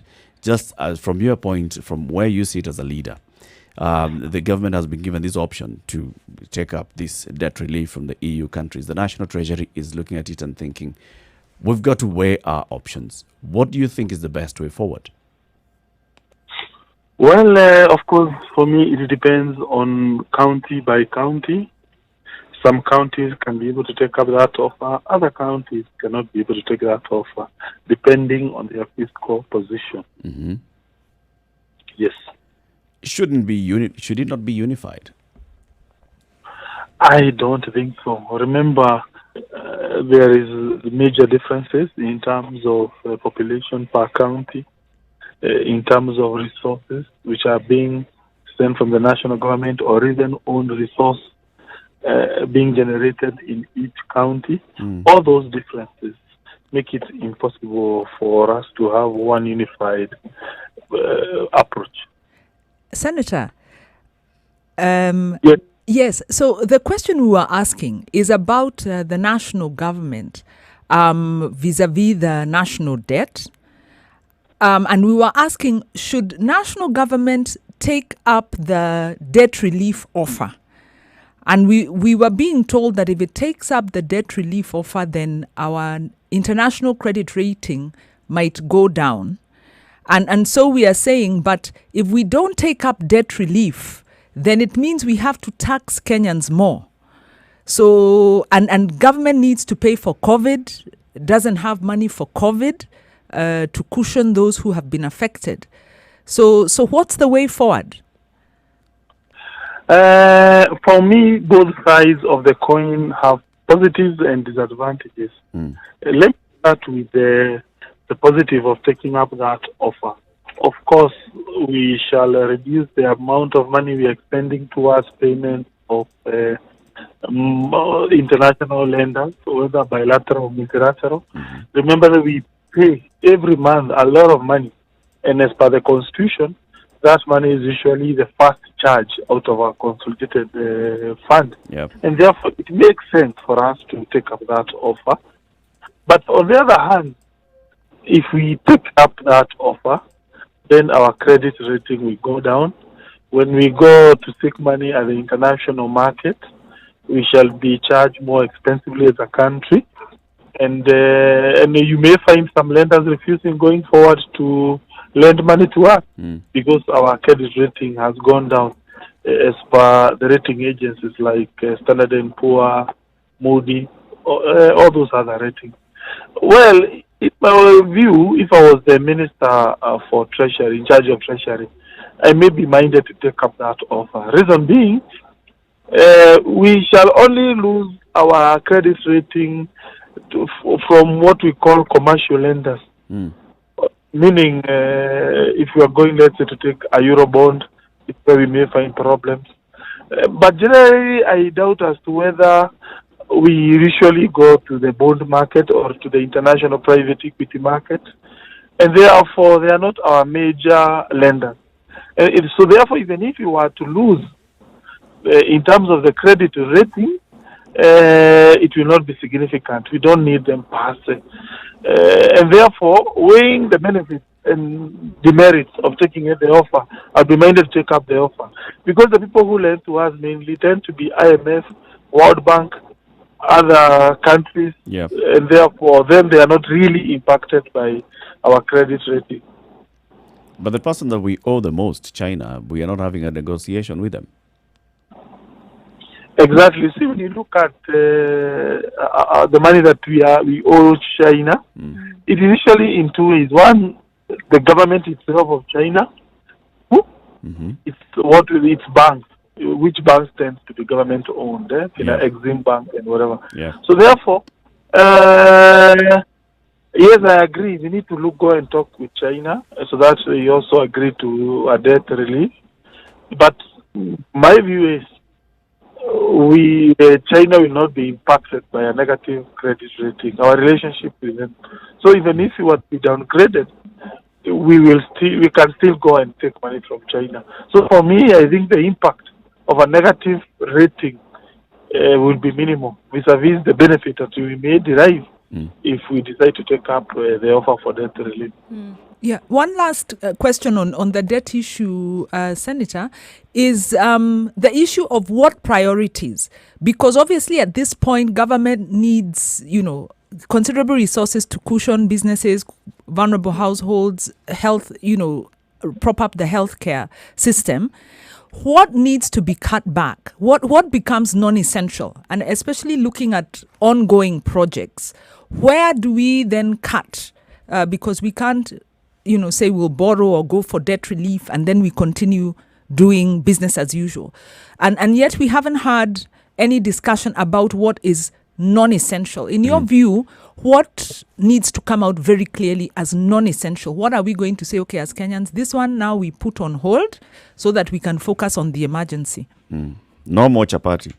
Thank you. One, international travel and also domestic travel by government officials, seminars, they need to be frozen. And also wage increments. There have been several workers who have negotiated with government for increment of wages. They may need to be told no, to hold a little bit. And that possibly we may need to reduce but not cut completely some of the infrastructure projects that had been set aside by the government.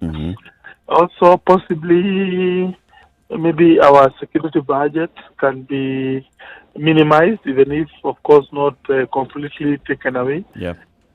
Such. And also, maybe the money we spend to our parastatals. It is time, in my own opinion, we reduce the size of the government.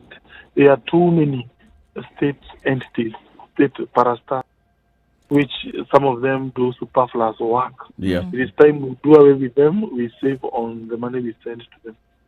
This is a conversation that has happened over many years, especially about consolidation of state parastatals. Why is it that it doesn't seem to move? A task force was set up. It was chaired by Abdul Kadir Mohammed in State House. It came up with a report. This thing has never moved. Yes, I agree. I think it is time President needs now to implement that report. I know the school of thought that we have too many parastatals in this country. Some of them are not rendering any service that has a lot of impact on 190. Example, the so-called regional development bodies. We have the Lake Basin Development Authority. We have the Coast one.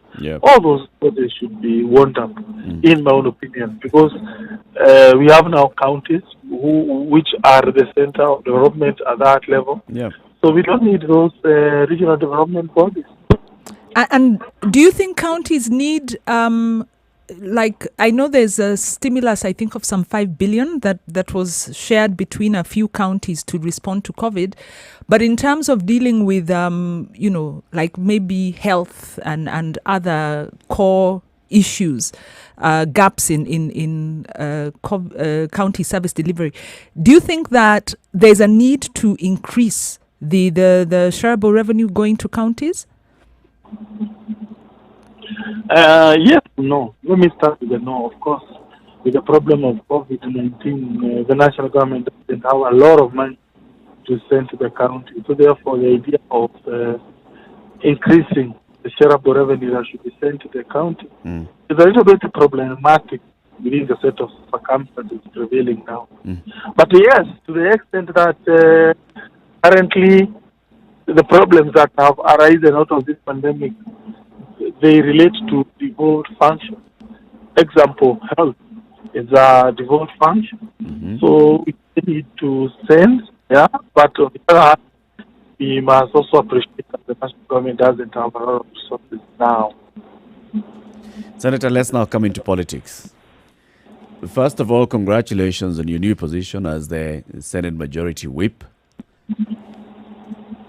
And then, thank you. And then you took up this, and you were given your first job is to trim a friend, basically drive a dagger through a friend's back, and you stood there looking at him, and we saw you on Friday, and you were really at pains to explain to Senator Kithure Kindiki, this is not personal; it's a position of the party. Now, Kithure Kindiki is no longer the deputy Senate leader, Senate Speaker. Yes. What is the thinking now going forward? How do you replace this person and elect a new one? Well, the discussion are still ongoing as to who is going to see. So we wait for party direction as to who is going to be the lead, our nominee. We shall make the announcement very soon. So what kind of negotiations are you having? So we are seeing a lot of reports indicating that you're having conversations with your new coalition partner, KANU. You're also having negotiations with Wiper. You're having conversations with ODM in the House and the other NASA Alliance members. What kind of conversations are you having? There are several forms of conversation. We may form a grand coalition government, but this is yet to be found out because there's also a school of thought and views that NASA should continue being a responsible opposition. So those negotiations will be announced very soon. I think it is not for me to make those announcements. Yes.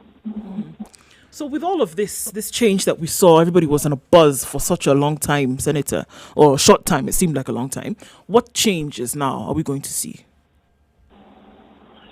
We are going to effect changes in the committee's leadership. We shall do reshuffling. We shall remove this. Those senators who refuse to support us during the vote for the removal of the deputy speaker, they will definitely be defeated from their committee. All right. But now, what changes now in terms of governance are we going to see? Does this now create a platform for us to see, many more things happening in terms of how governance will take place? Or status quo is maintained with different people? How one measures a leader in the National Assembly or even in Senate, it is in terms of how fast we are towards pushing government bills, how fast we are towards ensuring motion and statements are handled. Also, there are several parameters. So currently, or before we came into leadership, several bills had stuck somewhere between the National Assembly or in the Senate, the entire legislative conveyor belt. Also, we had a leadership that was frequently criticizing His Excellency Uhuru Kenyatta, his policies, frustrating his policies, which are meant for the betterment of this country. So with the new leadership, you will see more bills be processed. You will see more synergy between Senate and National Assembly. The supremacy wars that were there will now go away. So expect the productivity from Senate and also from the National Assembly. So what exactly are the priorities? Of course, there's a big sense that the big priority is the BBI. And to a lot of Kenyans, BBI is really about a political settlement. It's not about the real needs on the ground. So what is the agenda beyond BBI? What can Wanjiku hope to benefit? And what is BBI also bringing to Wanjiku? Yeah, thank you. Now, several positives that we will experience. Number one, we expect to have better national cohesion. Remember, for a long time, Jubilee Party has always been accused as being a party representing 2 or 3 or 4 major ethnic groups. So the people of Kisumu or Mombasa felt excluded from the government. The government did not really have a national outlook or legitimacy. So one of the main positive outcomes will be a government representative, a government that everyone feels included. Number 2, as to the policy outcome, yes, you will see better healthcare, you'll see better roads, you'll see better energy policies. How? Because, one, you'll see a government that is more cohesive when we bring bills, when we bring motions, they pass. When we will have a budget that represents every region. Remember, it goes without saying, previously, the focus was more into the areas that used to support Jubilee Party. Yeah. Now, with the government being more inclusive, every region now will get a representative in the discussion about how the national cake is going to be shared. Senator, so far, all your answers have been on, really on the ball. But now I'm on this one. I beg to differ. Okay, on national cohesion, that's very debatable because the process, of course, is extremely adversarial, and already we are seeing a repeat of what happened in 2004, 2005, when the then NAC was splitting up, and you had this very virulent, almost hate speech that really polarized and poisoned the national kind of psyche. So we are seeing a return to that, and I don't think you can build cohesion on the kind of utterances and the kind of politics of betrayal that we've seen. But in terms of the agenda, the Jubilee Party has had the majority in the House. And for most of the part, URP was actually towing the line of this hegemony and majoritarian. So none of the president's projects have been stopped in the House. In fact, the problem is we haven't had a critical opposition in the House. So when we are saying we are in a debt crisis, this is a problem of the Jubilee and the lack of a critical voice in the House that could say no. We have said no to this. When VAT was being increased because IMF was squeezing the buttons, and again, VAT, there's another push to increase. We've seen a lack of independence in the House. So we are fearing that this actually will further undermine the independence and kill the representation of citizens. Because if you can't challenge your party when your party has a policy that is inimical, yes, anti-people, then the only people who benefit is the political party, the rulers of the party, not the people. So for us, we are feeling that we have lost ground, Senator. What do you say to that?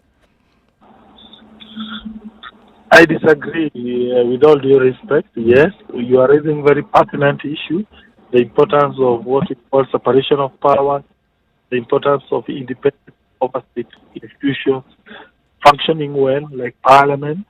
I agree. All those things need to be there for democracy to work.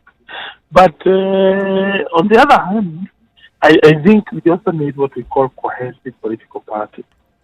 Because through that, as a party leader, you have an idea, you have a vision, and that vision can only be carried out by political parties being cohesive. Let me give you an example. President Uhuru Kenyatta, in his wisdom, decided to bring what we call order in Nairobi County to transfer some functions from the local county governments to the national government. Makes a lot of sense. We have seen the problems of Nairobi. They have persisted. Lack of water, uncollected garbage, informal settlements have expanded. So therefore, on his own motion, he made a good decision. Let us rectify this problem. But what happened?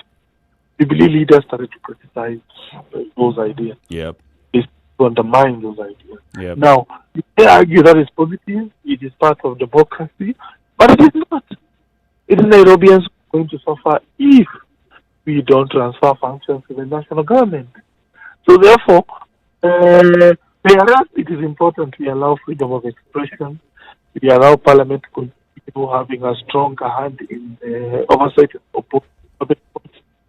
But we must also good policies of the national government have been implemented. And for me, when I compare the two values, on one hand, the importance of freedom of expression, a strong oversight institution, vis-a-vis the whole idea of having a cohesive political culture, I will have to opt for the second option, while of course ensuring we don't kill institutions. But Senator, you are calling it freedom of expression. Somebody else would call it internal democracy of the party. It's important to promote that internal democracy of the party. If leadership of the House, and it belongs to the Jubilee Party, feels that it was not involved or even consulted in this decision, then what does that say about Jubilee's democracy? What happens in any good political, in any democracy, political debates internally are conducted within parliamentary groups meeting. But you don't take your differences to the public.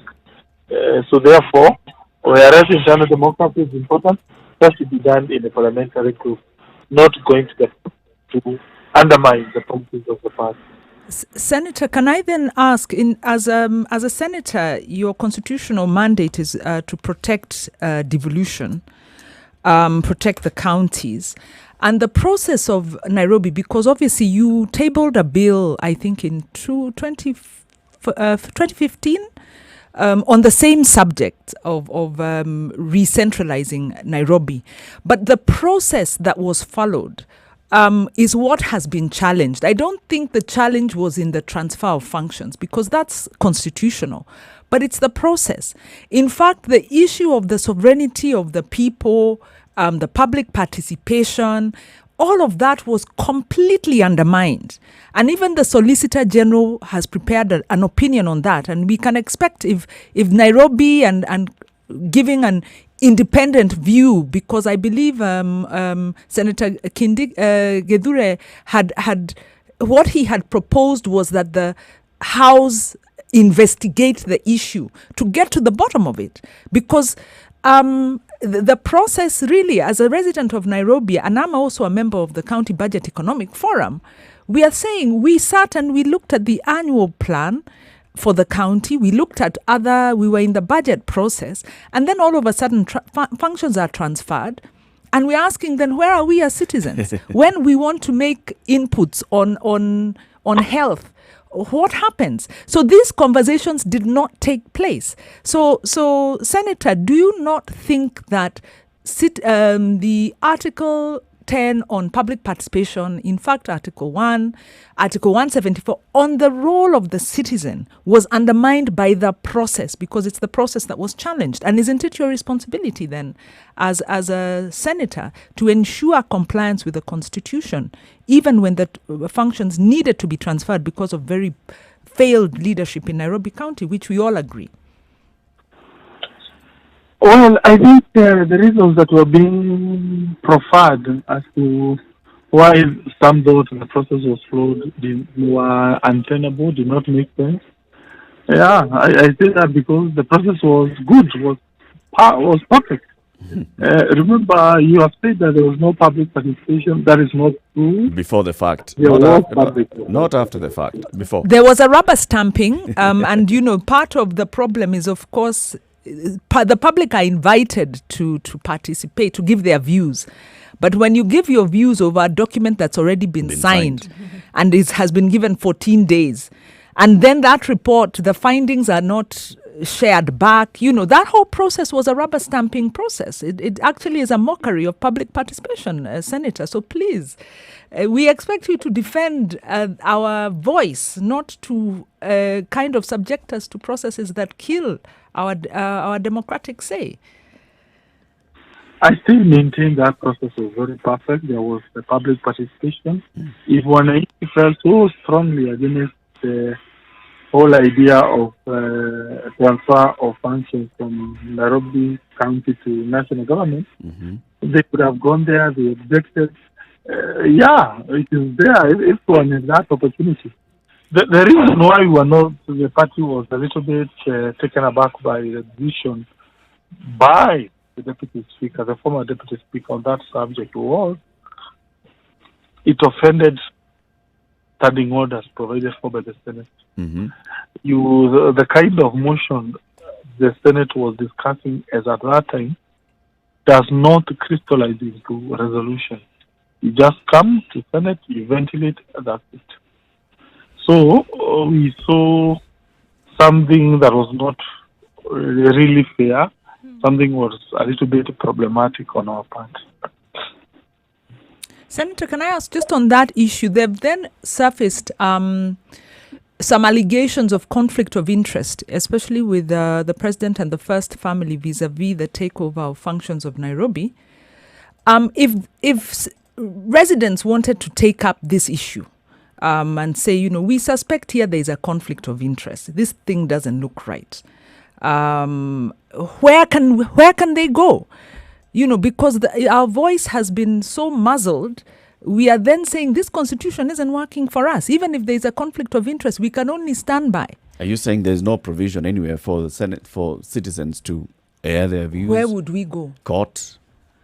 The court refused to hear this case. Actually, they deferred the hearing. Can petition the Senate to listen to the this? Senate removed the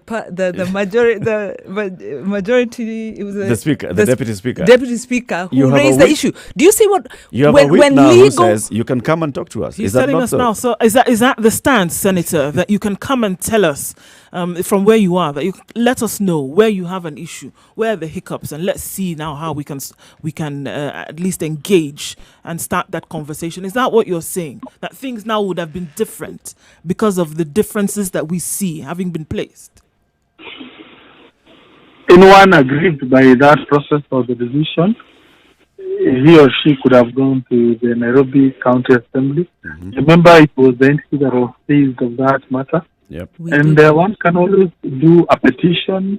An MCA can as well bring what is called a motion to even either raise those issues, seek to alter, vacate even that agreement through the systems of Nairobi County Assembly. Again, of course, I agree one can as well come to the Senate, but you use the correct procedure, not an adjournment motion. One could come, do a petition to the Senate, again raise those issues. No petition was filed before the Senate. That's not true. One can as well go to court. If a court decision at the High Court is not satisfactory to the petitioner, one can as well appeal, go to the Court of Appeal. If the Court of Appeal renders a verdict which one is not happy with, of course you can as well go to the Supreme Court. Kenya has a very robust grievance mechanism. In fact, one of the best in the entire world. Anyone who is unhappy in the nation, he or she has several places he can go. I think, Senator, you've spoken very well on behalf of the party. Maybe that's a question to ask in your individual capacity, because I'm still not quite convinced that there's the independence to question issues that are really of interest to the president. Why don't you do this? Just take it up. We've done the petition. By the way, those petitions, they're there. In the Senate? Yes. Assembly, we petitioned the county assembly, we petitioned the Senate, the controller of budget. We've gone to court. And part of our argument was the issue of public participation. Because we feel I think there is a flaw in the Constitution. And BBI didn't pick this up because I think, we can't, for instance, recall an MP, recall an MCA. We can't, institute impeachment against political leaders. So as citizens, all our public participation processes end either in Parliament or in the courts. And whereas ending in the courts is not that bad, it's a very long process. It means that citizens' voice ultimately goes back to the represented leaders. So the direct democracy that is anticipated in the Constitution has been muzzled by the laws that were enacted. So in a way, our voice is being muzzled. That's how we can, we are not able to hold our leaders to account, apart from maybe through the election process. And where the election process then is not credible, then we can only go and throw Senator, stones. We'll be forced to throw stones. This sounds, Senator, like feedback from the electorate. And what they're saying is, if we'd like to raise our opinion, which goes contrary to what we've seen happen, we basically don't have a proper forum that can see to it that we get justice. Well, I disagree. I reiterate the forums that an average Kenyan has with regard to this issue. On any other issue, there are just too many forums in Kenya. One can go to the county assembly, one can go to the national assembly, one can go to the Senate, one can go to the court. There are just too many. There are many. Yeah. One of our co-hosts is CT Muga. He is working from home in this season, and CT is now on the line. Good morning, CT. Good morning. CT, good morning. How are you doing? I'm very well, thank you. Salimia, Senate Majority Whip. Mheshimiwa, good morning. Thank you, brother. I'm okay. I wanted to ask you a question. Ask. Wanjiru alluded to it, but all these passages and all these avenues that we say are available, do we know of any that have actually borne fruit? Yes, of course. Yeah, we start with the courts. There are several instances that courts have declared various pieces of legislation and law and constitution. There are just too many instances. So whenever Parliament does something that is wrong, maybe it passes a law that is oppressive to Mwananchi, people have gone to court, they have overturned those pieces of legislation.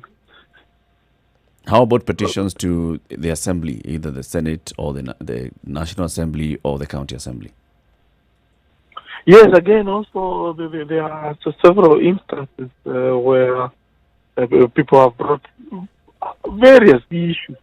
Even a good example, let's say the petition or the decision to impeach Waititu, it was a form of a grievance. It was a form of unhappiness with the way my brother Waititu was running Kiambu County.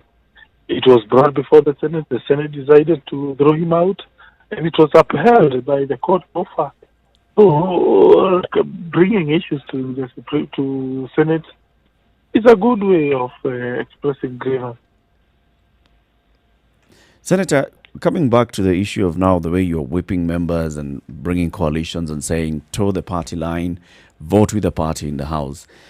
Just the same thing that Wanjiru had alluded to earlier. I want to get back there. It's bringing in the danger of a completely compliant parliament where what is brought from the executive that's running the government must pass. So the role of parliament as watchdog, as providing the checks and balances, is basically just being watered down and being used as a rubber stamp. No, this is not true. Jubilee Party entertains robust debates, discussions on various policy issues.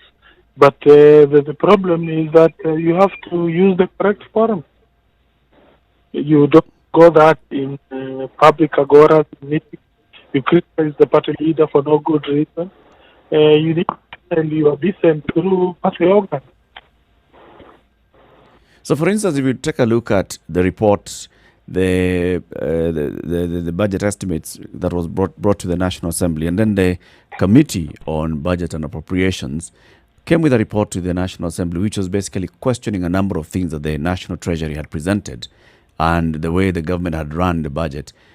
This committee is led and also, occupied by a majority of Jubilee members. Would you say that was going against the government or the party? No, to me that's an example of robust debates that are allowed in the party. That come to the National Assembly, they are always being amended to reflect the wishes of the majority or the 1 inch. So government policies will continue being debated. They will continue being altered. They will continue being revised. It is part of democracy. And we shall not punish anyone for doing so. What we may have a problem with is where now one systematically opposes government policies in meetings, in various forums. That is an issue we will definitely be unhappy with. So allow me to, I'm entering into a meeting. Asante sana. Yeah. Thank you very much, Senator Irungu Kangata, for speaking to us. Thank you very much for joining us. Thank you. All the best in that meeting. Maybe you're going to deliberate on your next Senate Deputy Speaker or whatever else you'll be discussing. All the best. Asante sana. Siti Muga. Eric, how are you today? Me, I'm fine. Hey, hi, City. Hi, Wanjiru, how are you? Hey, very fine. It's been too long. Every time I hear you speak, the phrase that comes to my mind is freedom fighter.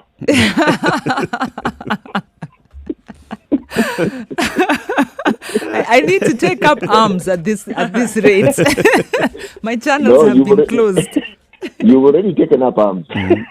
Legal arms given by the Constitution. Oh, yes. Yes. How have you been? Very well. How about you? Well, very well, thank you. Okay. How is COVID treating you? Working from home. COVID, it's a strange phenomenon. Yeah. Because COVID has introduced not just a state of war, but a state of war, a state of emergency, something that we've only seen when you've had an all-out war like, say, World War II or World War I. Mm-hmm. People out of jobs, a situation where nothing is normal, people are unsure, and not a single bullet has been fired. Yep. That is it. Now, it's not just worrisome, but it makes you pause and ask yourself, even as the government goes about its business, has it realized that they're not on a war footing, they're at war? Right. So this business of having the sort of, say, bureaucrats we have as cabinet secretaries and some of the individuals we have running government is probably not the right thing to do. You need something drastic like looking for the best minds you actually have Should at have this time, right? should have war generals. Yes, someone like Wanjiru, say, Wanjiru, you go and take over the Ministry of Health, for instance. And fight this because you're a fighter.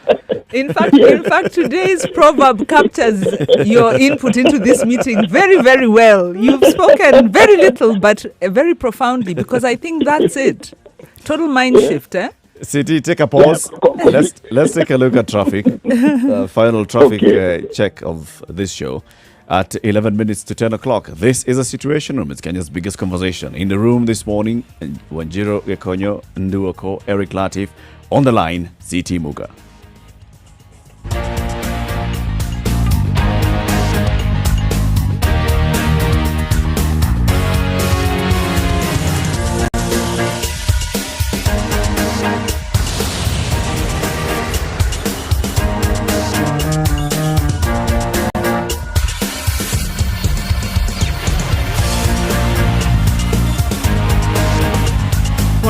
The hotspot today seems to be Thika Road, in and outbound into the CBD and then leaving the border crossing. So there is bumper-to-bumper traffic on both sides. That's what we see. We had an issue on Mombasa Road earlier, but that seems to have cleared up. We're probably not going to see many more problems with traffic until later on in the day. So behaved very well today, I must say. And I have to remind us, put your masks on, guys, especially when in public. Do what you need to do to protect yourself and others. We'll see what the rest of the day looks like. But for now, it's looking pretty good. Go where you need to go and be careful.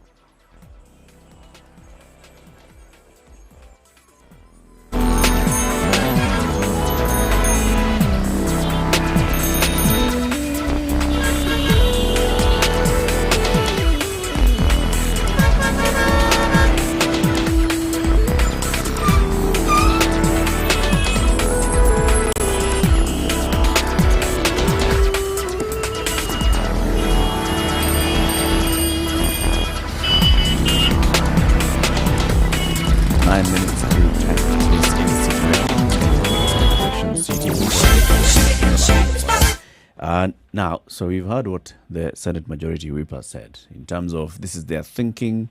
If you belong to this party and you're in that parliament and you have used the party ticket to get to that parliament, you better bloody toe the line. I don't think anything has changed, really. And I was hoping for some, neck whipping kind of change now that we've seen those changes. But it seems to me that the same thing is going to be. The status quo remains. I don't see anything major that's going to happen, especially when you're looking at the agitation of development for the people and things getting a little bit better in the way things are done in this country. And I don't see anything fundamentally new that is going to come about as a result of this. And I mean, that was the very first question I asked, because after all of the noise making and the pushing and pulling and etc., I thought there would be something great that we would say this week and rub our palms together and say, finally.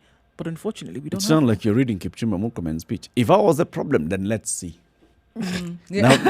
Now that I'm out, let's see. Let's Find see. your level. Find your level. You see, the interesting thing is, one, we now are forced to hope that the purged, section of Jubilee can formulate an opposition in Parliament. Right. But then, on Murkomen's words, universal healthcare is already like dead in the water because it's been formulated wrongly.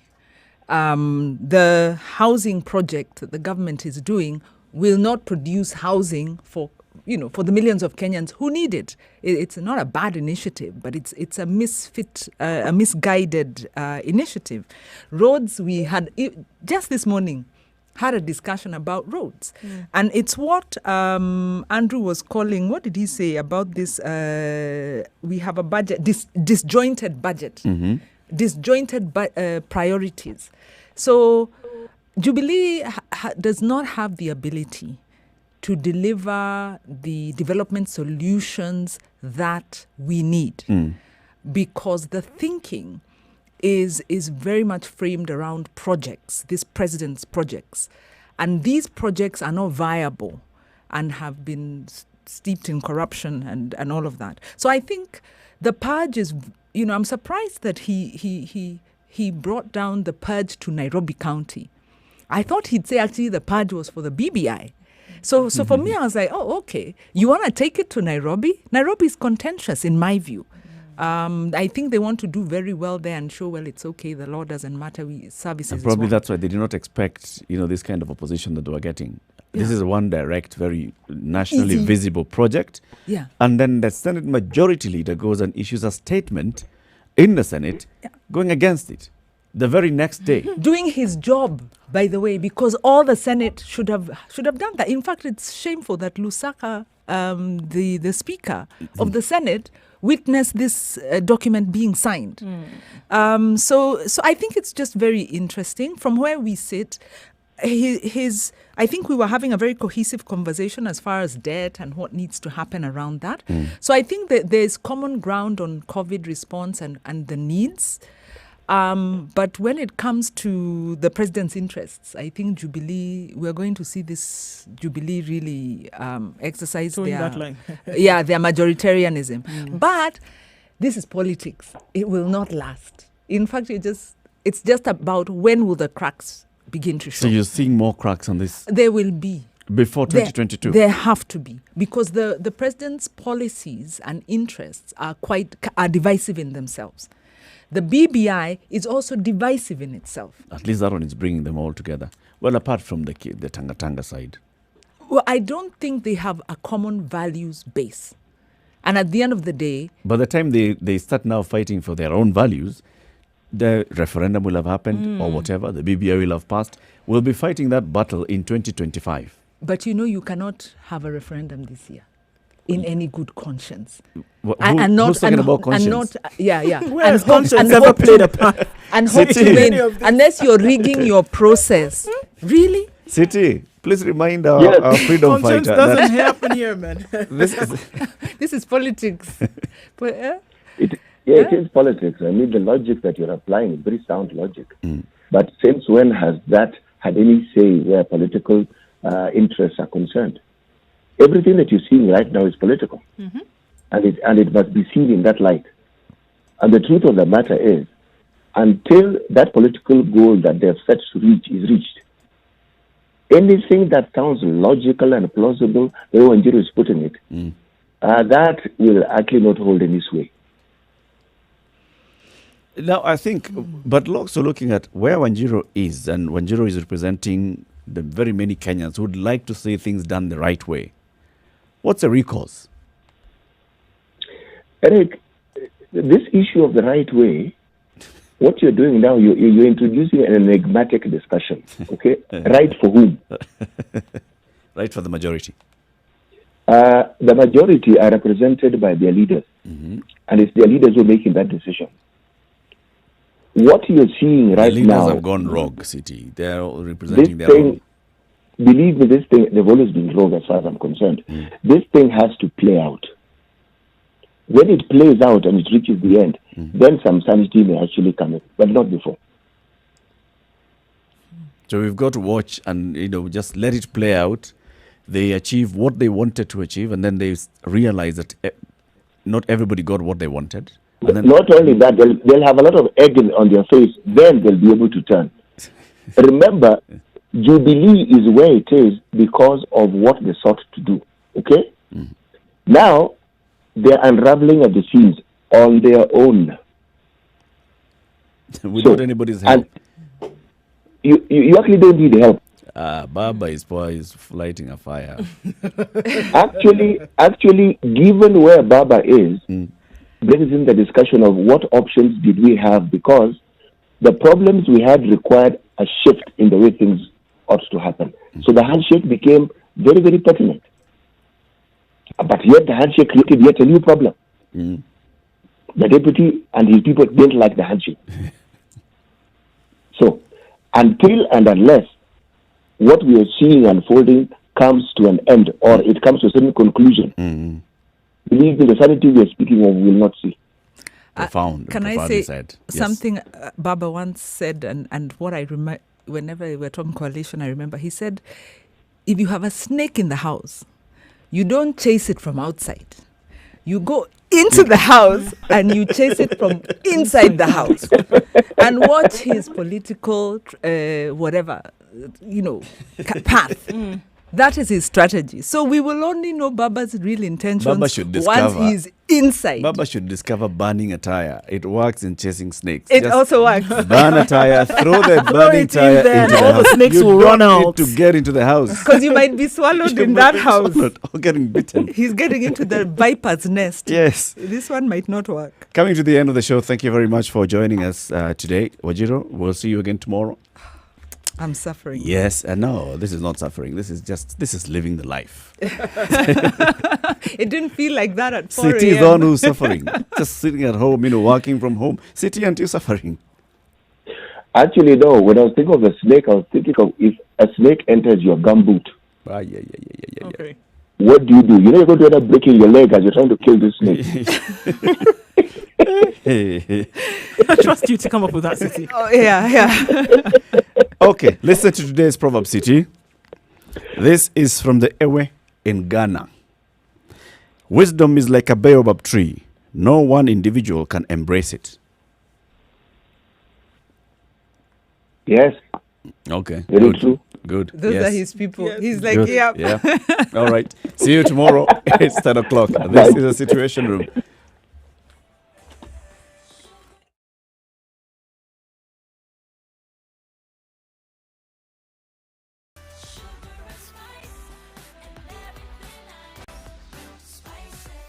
Spice up your life.